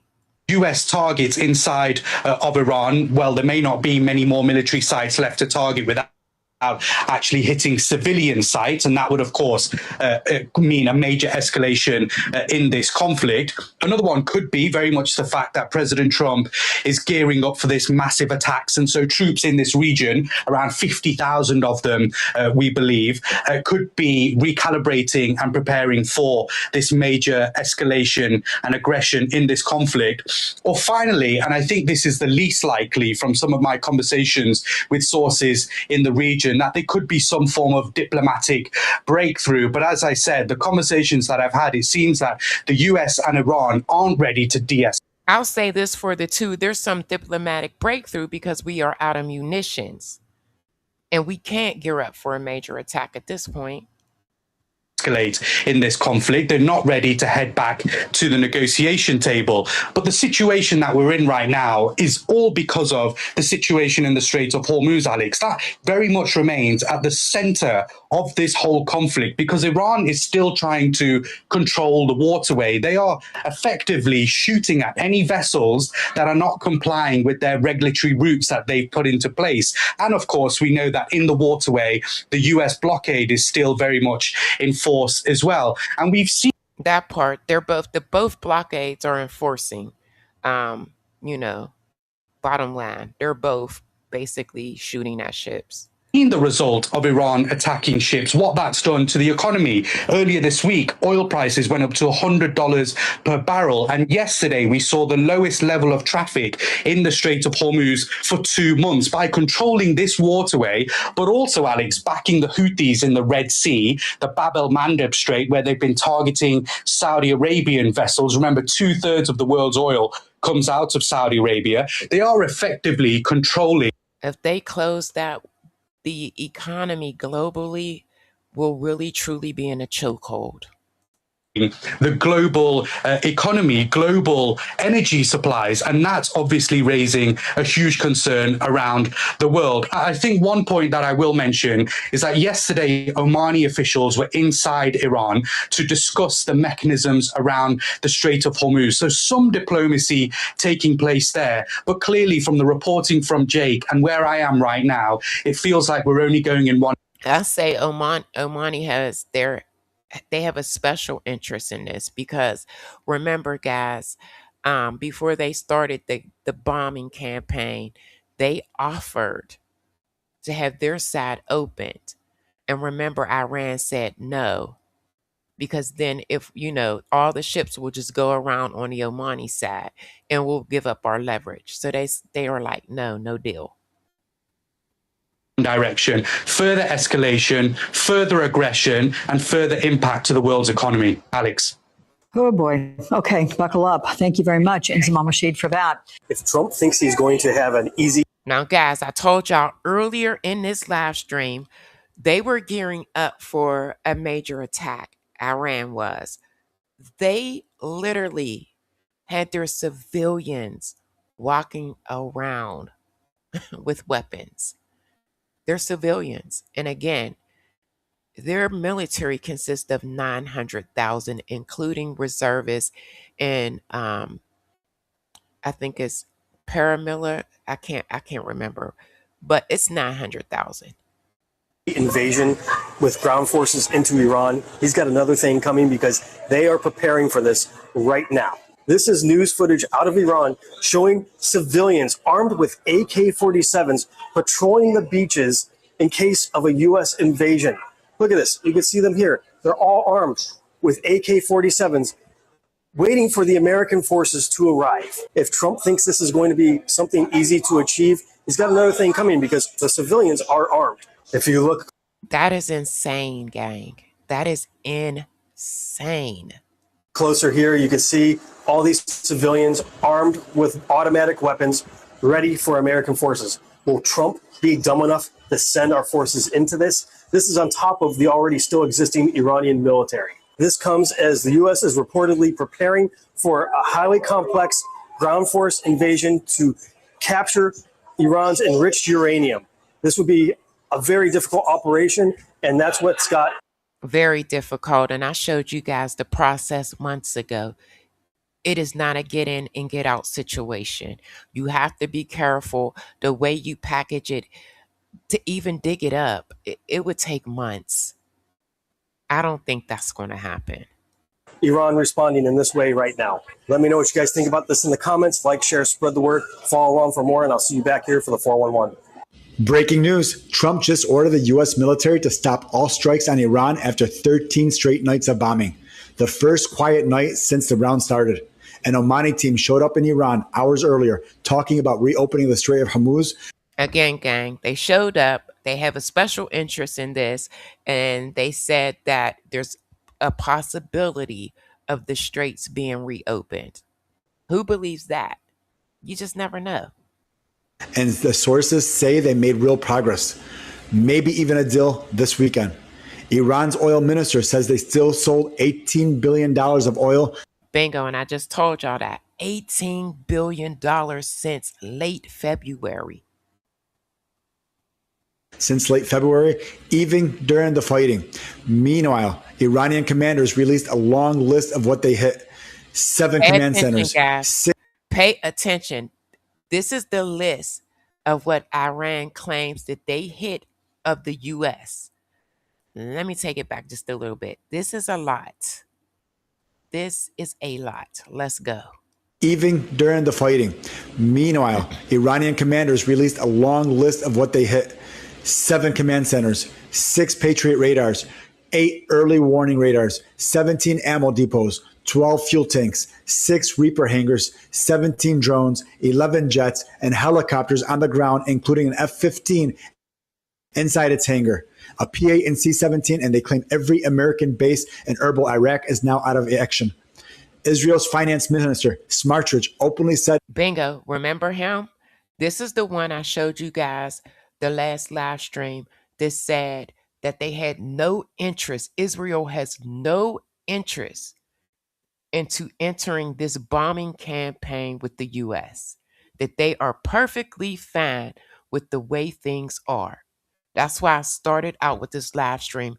Where is Israel? Are they waiting for it to escalate? What's going on? But let's listen. Israel has no interest in joining the fight because the U.S. is already doing it, and that's a good thing for Israel. Trump says the military is still locked and loaded if talks fail, but the bomb stopped today. Look at this mess. They're even saying Trump is asking to go back to the MOU. Why is Trump stopping now? Is it because the U.S. is running low on the right? They can't go back to that MOU. That MOU is worthless. They couldn't even make it through the straits. How are they ever going to get to sit down to talk about the enriched uranium? Boy, let's go. Missions after 2 weeks of nonstop night raids? Or is it because our bases across the Gulf have been hammered so hard that the only reliable platforms left are the ones sitting in Israel? Either way, it looks like Trump is completely lost, has no real plan to get out of this war except more escalation, and that path is clearly not working. America is burning through planes, radars, drones, and money while Israel sits back, smiles, and says the pressure is good for them. This was never America's fight. It is another endless war sold to us for someone else's interest.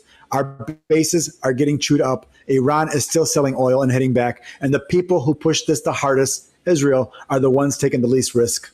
Hey, this is breaking news. Central Command announced. Gang, remember I told you guys the U.S. strikes a commercial ship violating the blockade. This was earlier today. Okay, real early. So, again, it's quiet, but it's not quiet. They just disabled a ship in the Gulf of Oman that they said was trying to run or ignore the U.S. naval blockade that has since been reimposed. Follow for the latest breaking news updates on Iran. Over the weekend, President Trump ended the nightly attacks on Iran. This is after 13 consecutive nights of attacks. Why he did it, President Trump says that Iran is now taking... Now, this will be the last clip on the war. The next series will be on the soldiers that was removed from the list of fatalities, okay? The talks seriously, suggesting that there is going to be another chance for diplomacy. The chairman of the Joint Chiefs of Staff of the U.S. military, Dan Kane, reportedly told the president over the weekend that the U.S. is running low on missile interceptors in the Middle East, and now would not be a good time to escalate matters. Remember, President Trump had been threatening an escalation over the past week, a massive attack, he said, greater than Operation Epic Fury. And in Israel, they had been bracing themselves for this escalation to play itself out over the weekend. Admiral Dan Bradley Cooper, the head of CENTCOM, reportedly told the president that in terms of the nightly attacks of the targets in Iran from where Iran was attacking ships in the Strait of Hormuz, that the U.S. had destroyed pretty much all those targets and has significantly hampered Iran's ability to attack ships in the Strait of Hormuz, and that if the U.S. was going to resume... Well, let me stop it right here. We encourage everyone to chat. This is a safe space.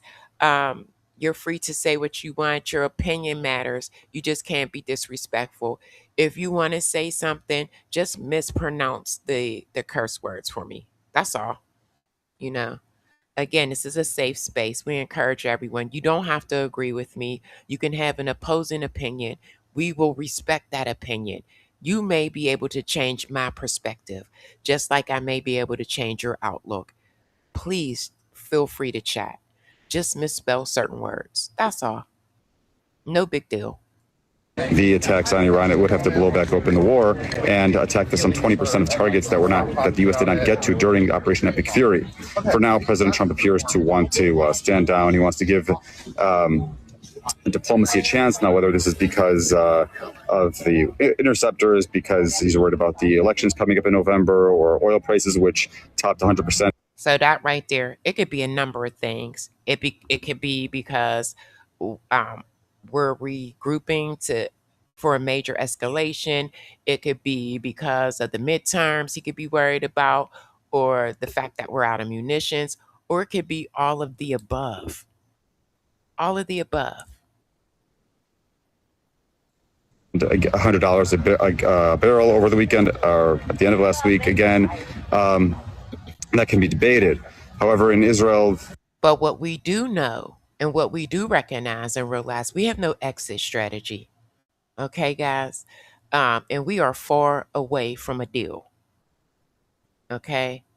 And we've been over here for 5 months, and we have not completed not one objective. Let's go. The overall feeling is that there's absolutely no way that he's going to get a deal with the Iranians. There is no way that they're going to bridge the gaps at this point, and that an escalation is really just a matter of time. So for now, the U.S. is continuing to build its military presence in the Middle East. So that's notable, despite the fact that President Trump is standing down for now, and Iran is refraining from attacking U.S. targets in the Middle East. Also notable is that the ceasefire. And I apologize. After this clip, I am going to play a clip from the Iranians acknowledging that they will not, escalate or launch any missiles during this so-called peace talk deal, this little ceasefire deal. Fire between the Houthis and the Saudi-backed government of Yemen and Saudi Arabia has broken down after 4 years of quiet. Remember, this civil war lasted from 2015 to 2022. Some 300,000 people were killed, and the Iran-backed Houthis were battling the Saudi-backed Yemeni government. The Houthis obviously, they control a large swath of territory in western Yemen, and they've been attacking Saudi Arabia and also blocking Saudi ships from traversing the Bab el-Mandeb Strait, which creates problems for Saudi Arabia in terms of exporting its oil, whether it's through the Strait of Hormuz because of Iran or the Bab el-Mandeb Strait because of Yemen. Also notable over the weekend, Ukraine attacked an Iranian ship that was taking weapons from Russia to Iran. And guess what? They vowed retaliation. So this is getting ugly. Via the Caspian Sea. So something also to keep an eye on. We've got a linkage of two regional wars going on. Stay tuned for more updates and see stories for more details. Hey, this is breaking news. The Houthis in Yemen just took responsibility for a strike on an oil refinery in Saudi. And again, they claimed the attack on a Saudi oil refinery. We just seen a clip. That's what they are targeting. They want to destroy any Saudi assets. Saudi Arabia, as we see the conflict in the Middle East expanding to the Red Sea. Follow for the latest breaking news updates on the situation with Iran. Breaking news. Trump has paused major U.S. strikes on Iran for a second night after advisors warn Patriot stocks are critically low. Over 1,200 interceptors are already gone. Commanders are now letting some Iranian missiles through just to conserve what's left. Iran is holding its fire as long as the pause continues, but Iran is also calling it a tactical move. And I told you guys that Iran believes that all they're doing is just getting themselves together to reposition to attack again. Okay? And they're going to say this. However, they're going to say, listen, if you allow Israel to get in your ear again, it will be major consequences. So let's take a listen. Not real de-escalation. Iran's foreign minister says Ukraine attacked an Iranian commercial ship and killed a sailor, calling it a clear violation done at Israel's request to drag Europe in. He told EU and the Russian officials. And I told you guys, they believe that Israel was in Ukraine's ear and got them to do this. It will not go unanswered. And at the same time, Iran is willing to restart talks under the original MOU, the Memorandum of Understanding, meaning the Strait of Hormuz stays under full Iranian control first, frozen assets second, nuclear last. America is suddenly broadcasting that they're almost out of munitions and blaming Biden, which only makes sense if they want Iran to relax and drop its guard while they scramble to reload. Something is off about saying that out loud right now. It feels very calculated. And Ukraine has zero reason to attack an Iranian ship on its own. They're already fighting for their survival. So the only logical explanation is Israel's pushing them into it to expand the war and force more countries. Do you guys believe that Israel pushed them to do that? Ukraine? That was out of nowhere. Now that the talks are supposedly starting again, both sides are demanding the original deal that leaves Iran in full control of the strait. Why would America agree to that condition in the first place if it was always planning to restart the bombing the second it thought it had the upper hand? They cannot go back to that MOU. I'm going to tell you what's going to happen, not unless they make revisions. Again, we need a win-win so that neither side can feel like they lost. That's the only way. Or it's not going to work. America's pattern is clear. Escalate, run low on ammo, pause, hope the other side lowers its defenses, then reload. Iran is not falling for it, in my opinion. Now, this is Iran, okay? These attacks continued until 2 nights ago. But over the past 2 nights, the Americans have stopped their attacks.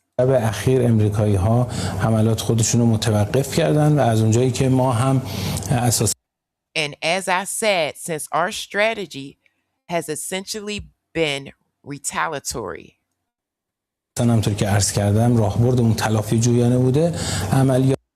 we have also halted our retaliatory operations. So they are saying, we're going to stop.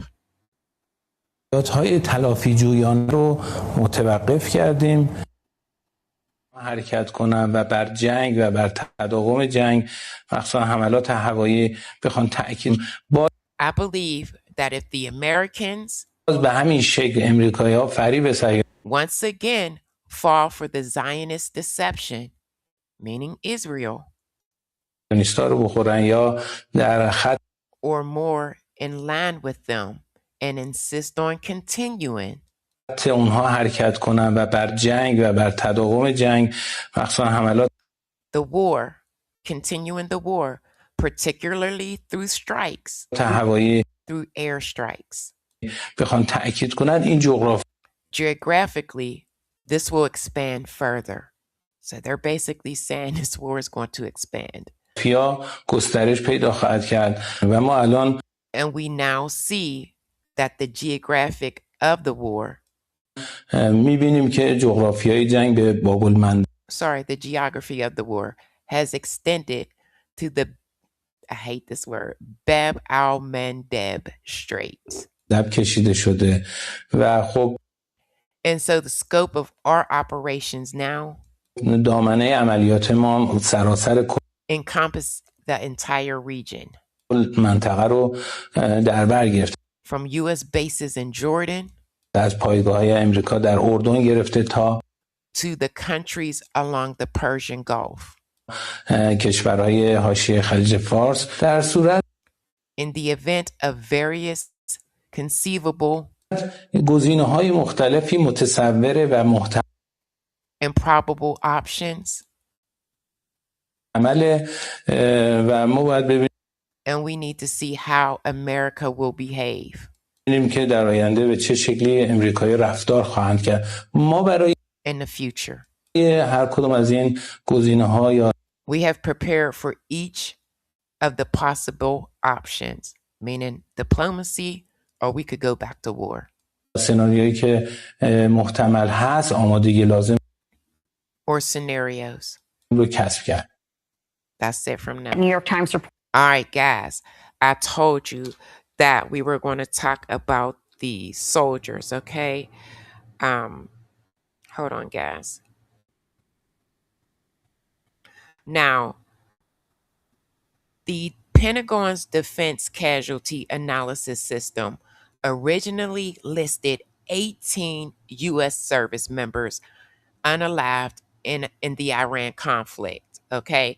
After an internal review, the Trump administration removed 4 soldiers from the Iran war death toll. A lot of people was not happy with this.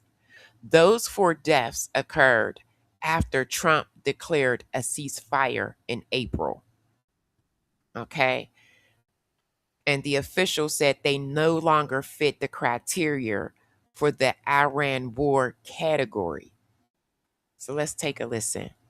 Reporting that the Defense Department is changing the death toll numbers from this war to exclude 4 fallen service members from the official count because their deaths occurred during the ceasefire.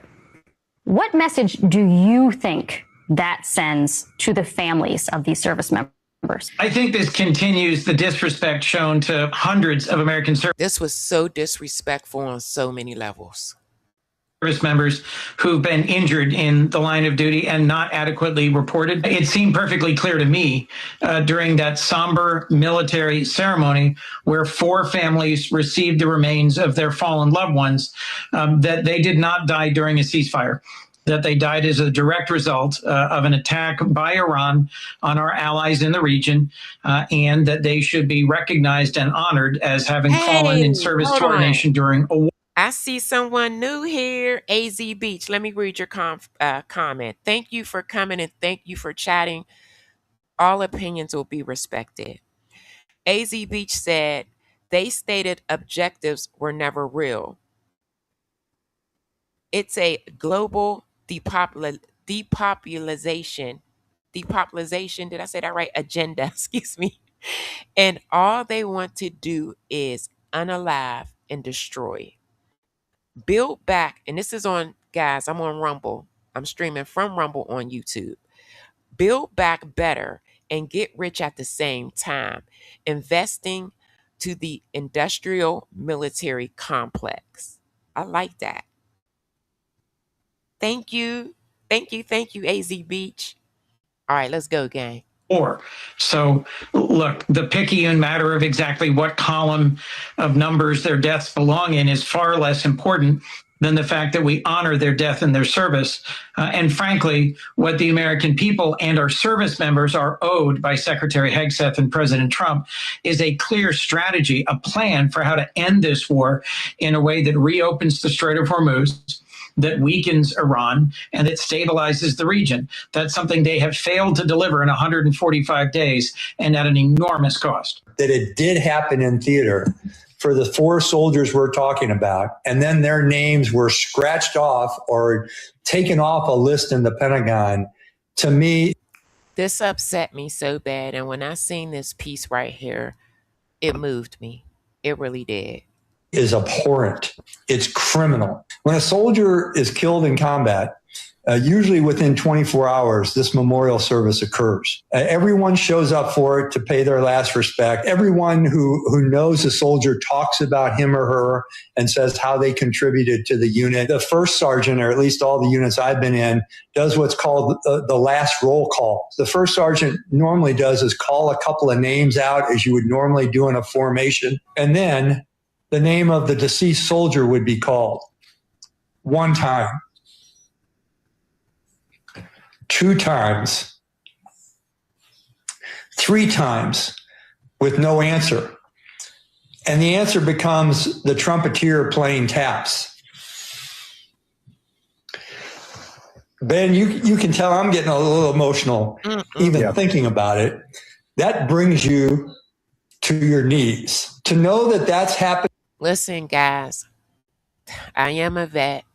I served during Desert Storm, and I thank God every day that war was over quick and fast. I was a medical supply specialist, and I was so scared. I was 17 years old when I got in the military. I graduated early.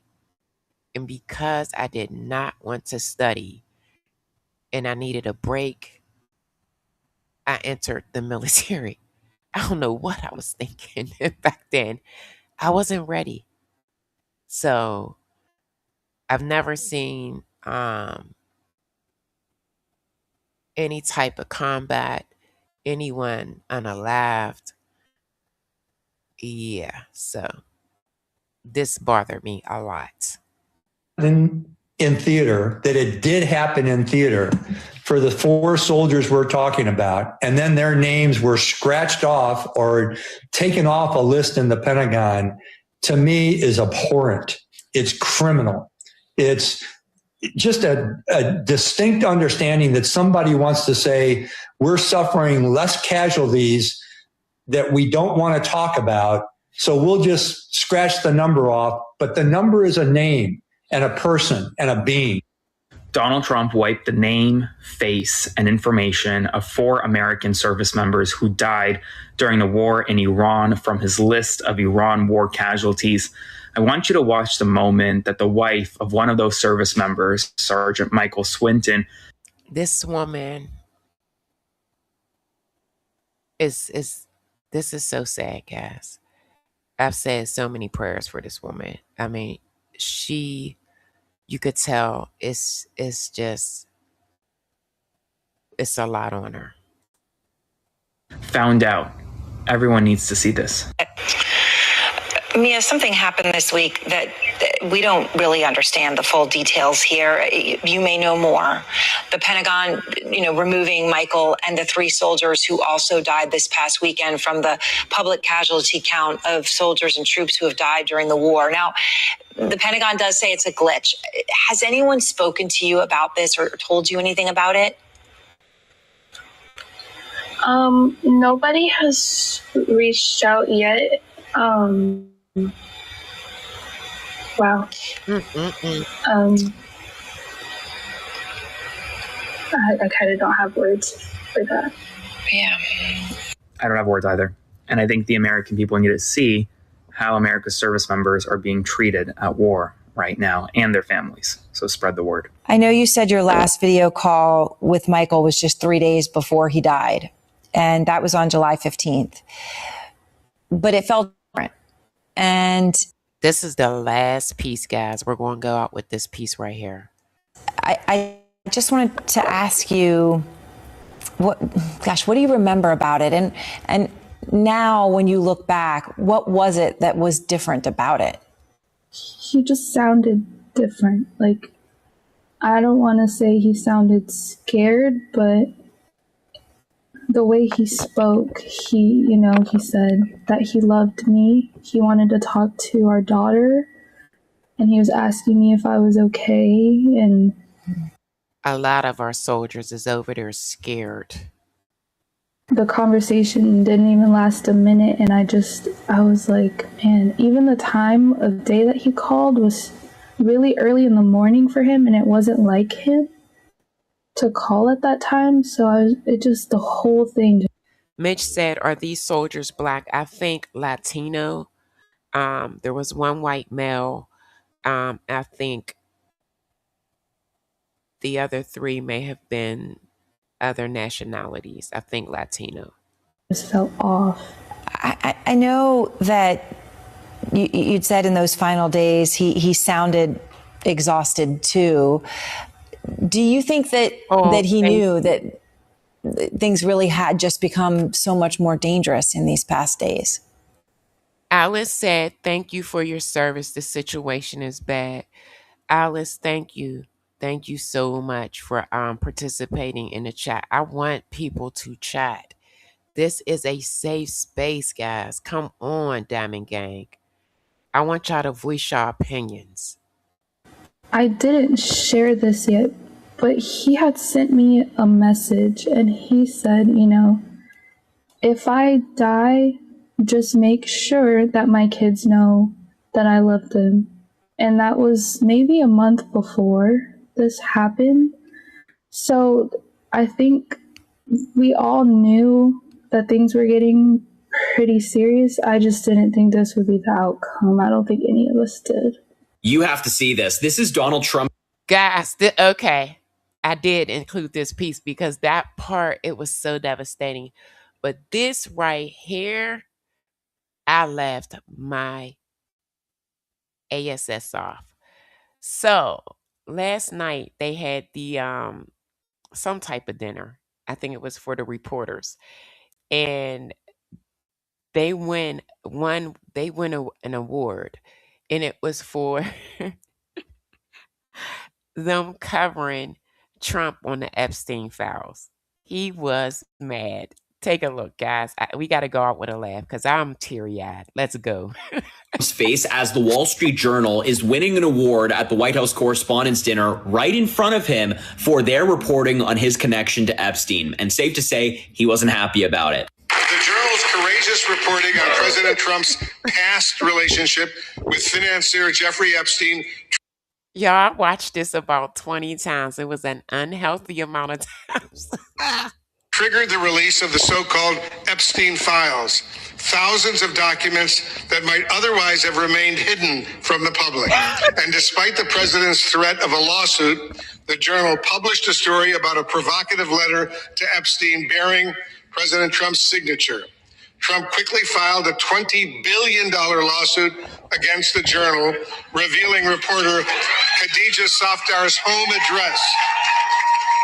This dude is suing people. This is hilarious. Okay, let's go. I'm sorry, y'all. Her family had to be relocated. The Journal was kicked off of Air Force One, but the reporters continued to file revelatory stories. Please welcome the winners of the Katharine Graham Award from the Wall Street Journal. Khadija Safdar. Wow. He was pissed off. And there's Caroline Levitt on the other side, tapping him on the shoulder, trying to cheer him up as the Wall Street Journal wins an award for their fantastic reporting on his connection to Epstein. He's trying to laugh and pretend it doesn't bother him, and Caroline Levitt is doing the same, but we can tell. I mean, we can see through the BS. You can see it on his face right here. This video is going viral. One more time, it's the moment the Wall One more time.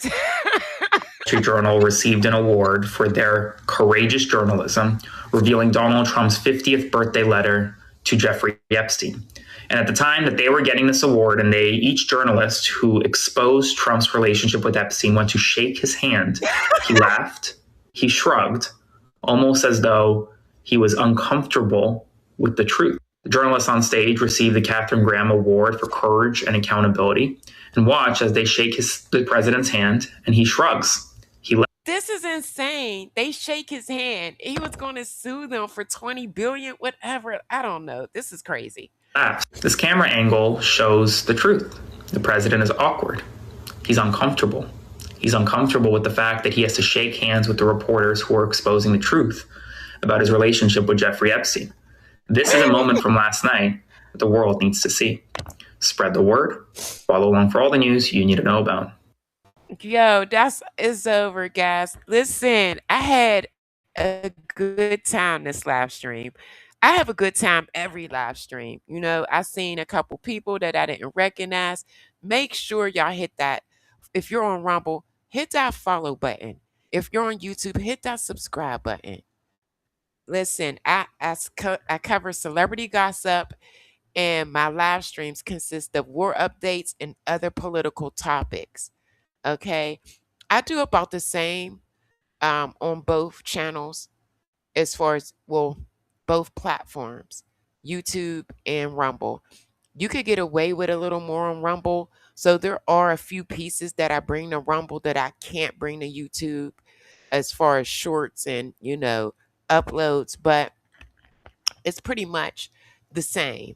I also have a reaction channel, The Great Reactions, where I respond to viral moments. Okay, that channel is just for kickback, laugh.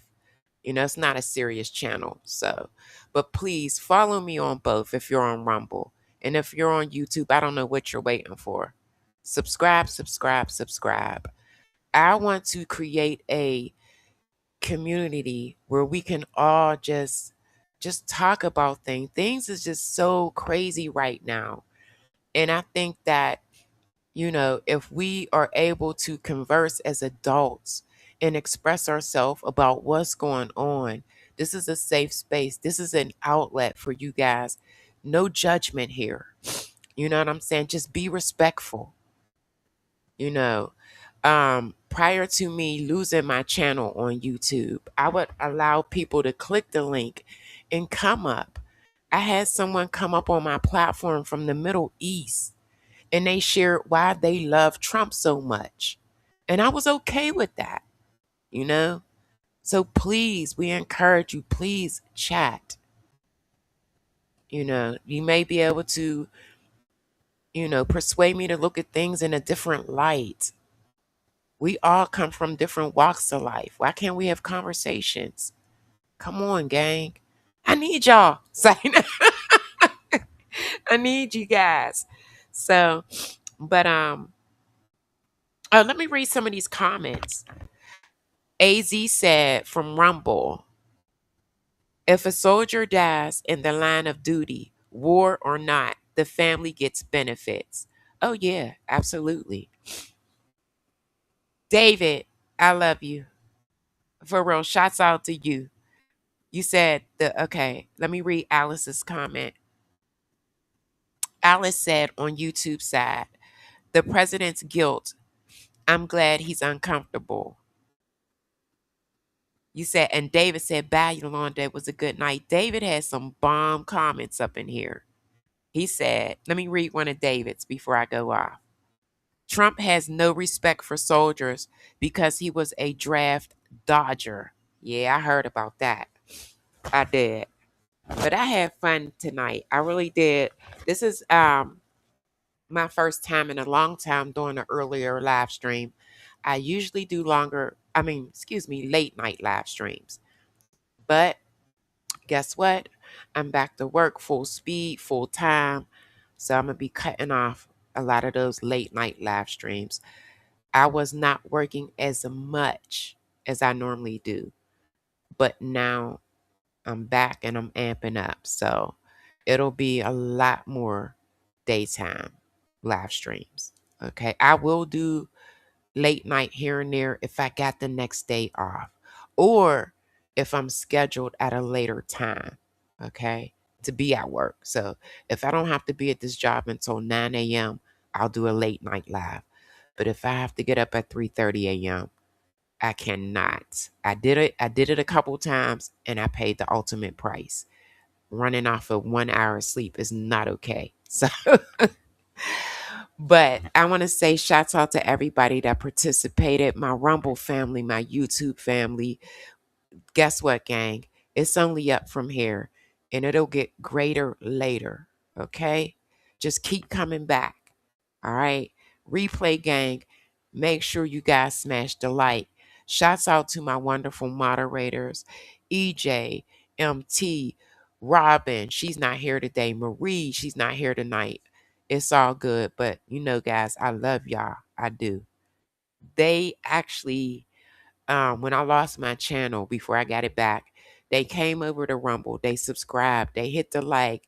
They watched my videos. They showed up to the live streams. So I thank you guys. I fought to get my channel back, and I got my monetization back, and I'm happy about it. So we monetized over here on YouTube, monetized on Rumble. Let's go.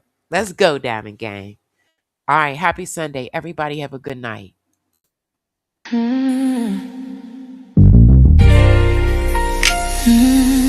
It's Yolanda degrees.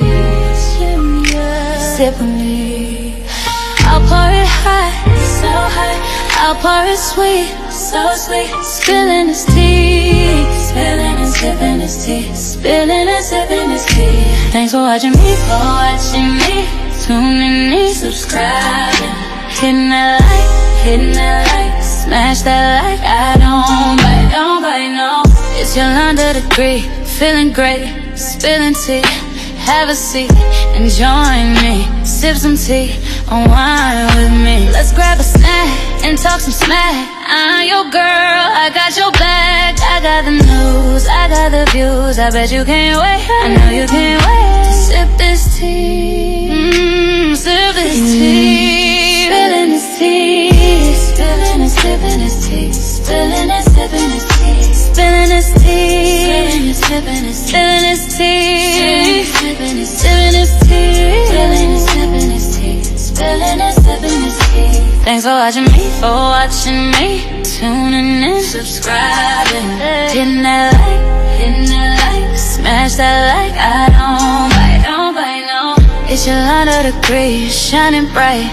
Set the stage, Hollywood dreams, red carpet scenes, glitter and glow, the secrets I know. Drama with flair, I serve it rare.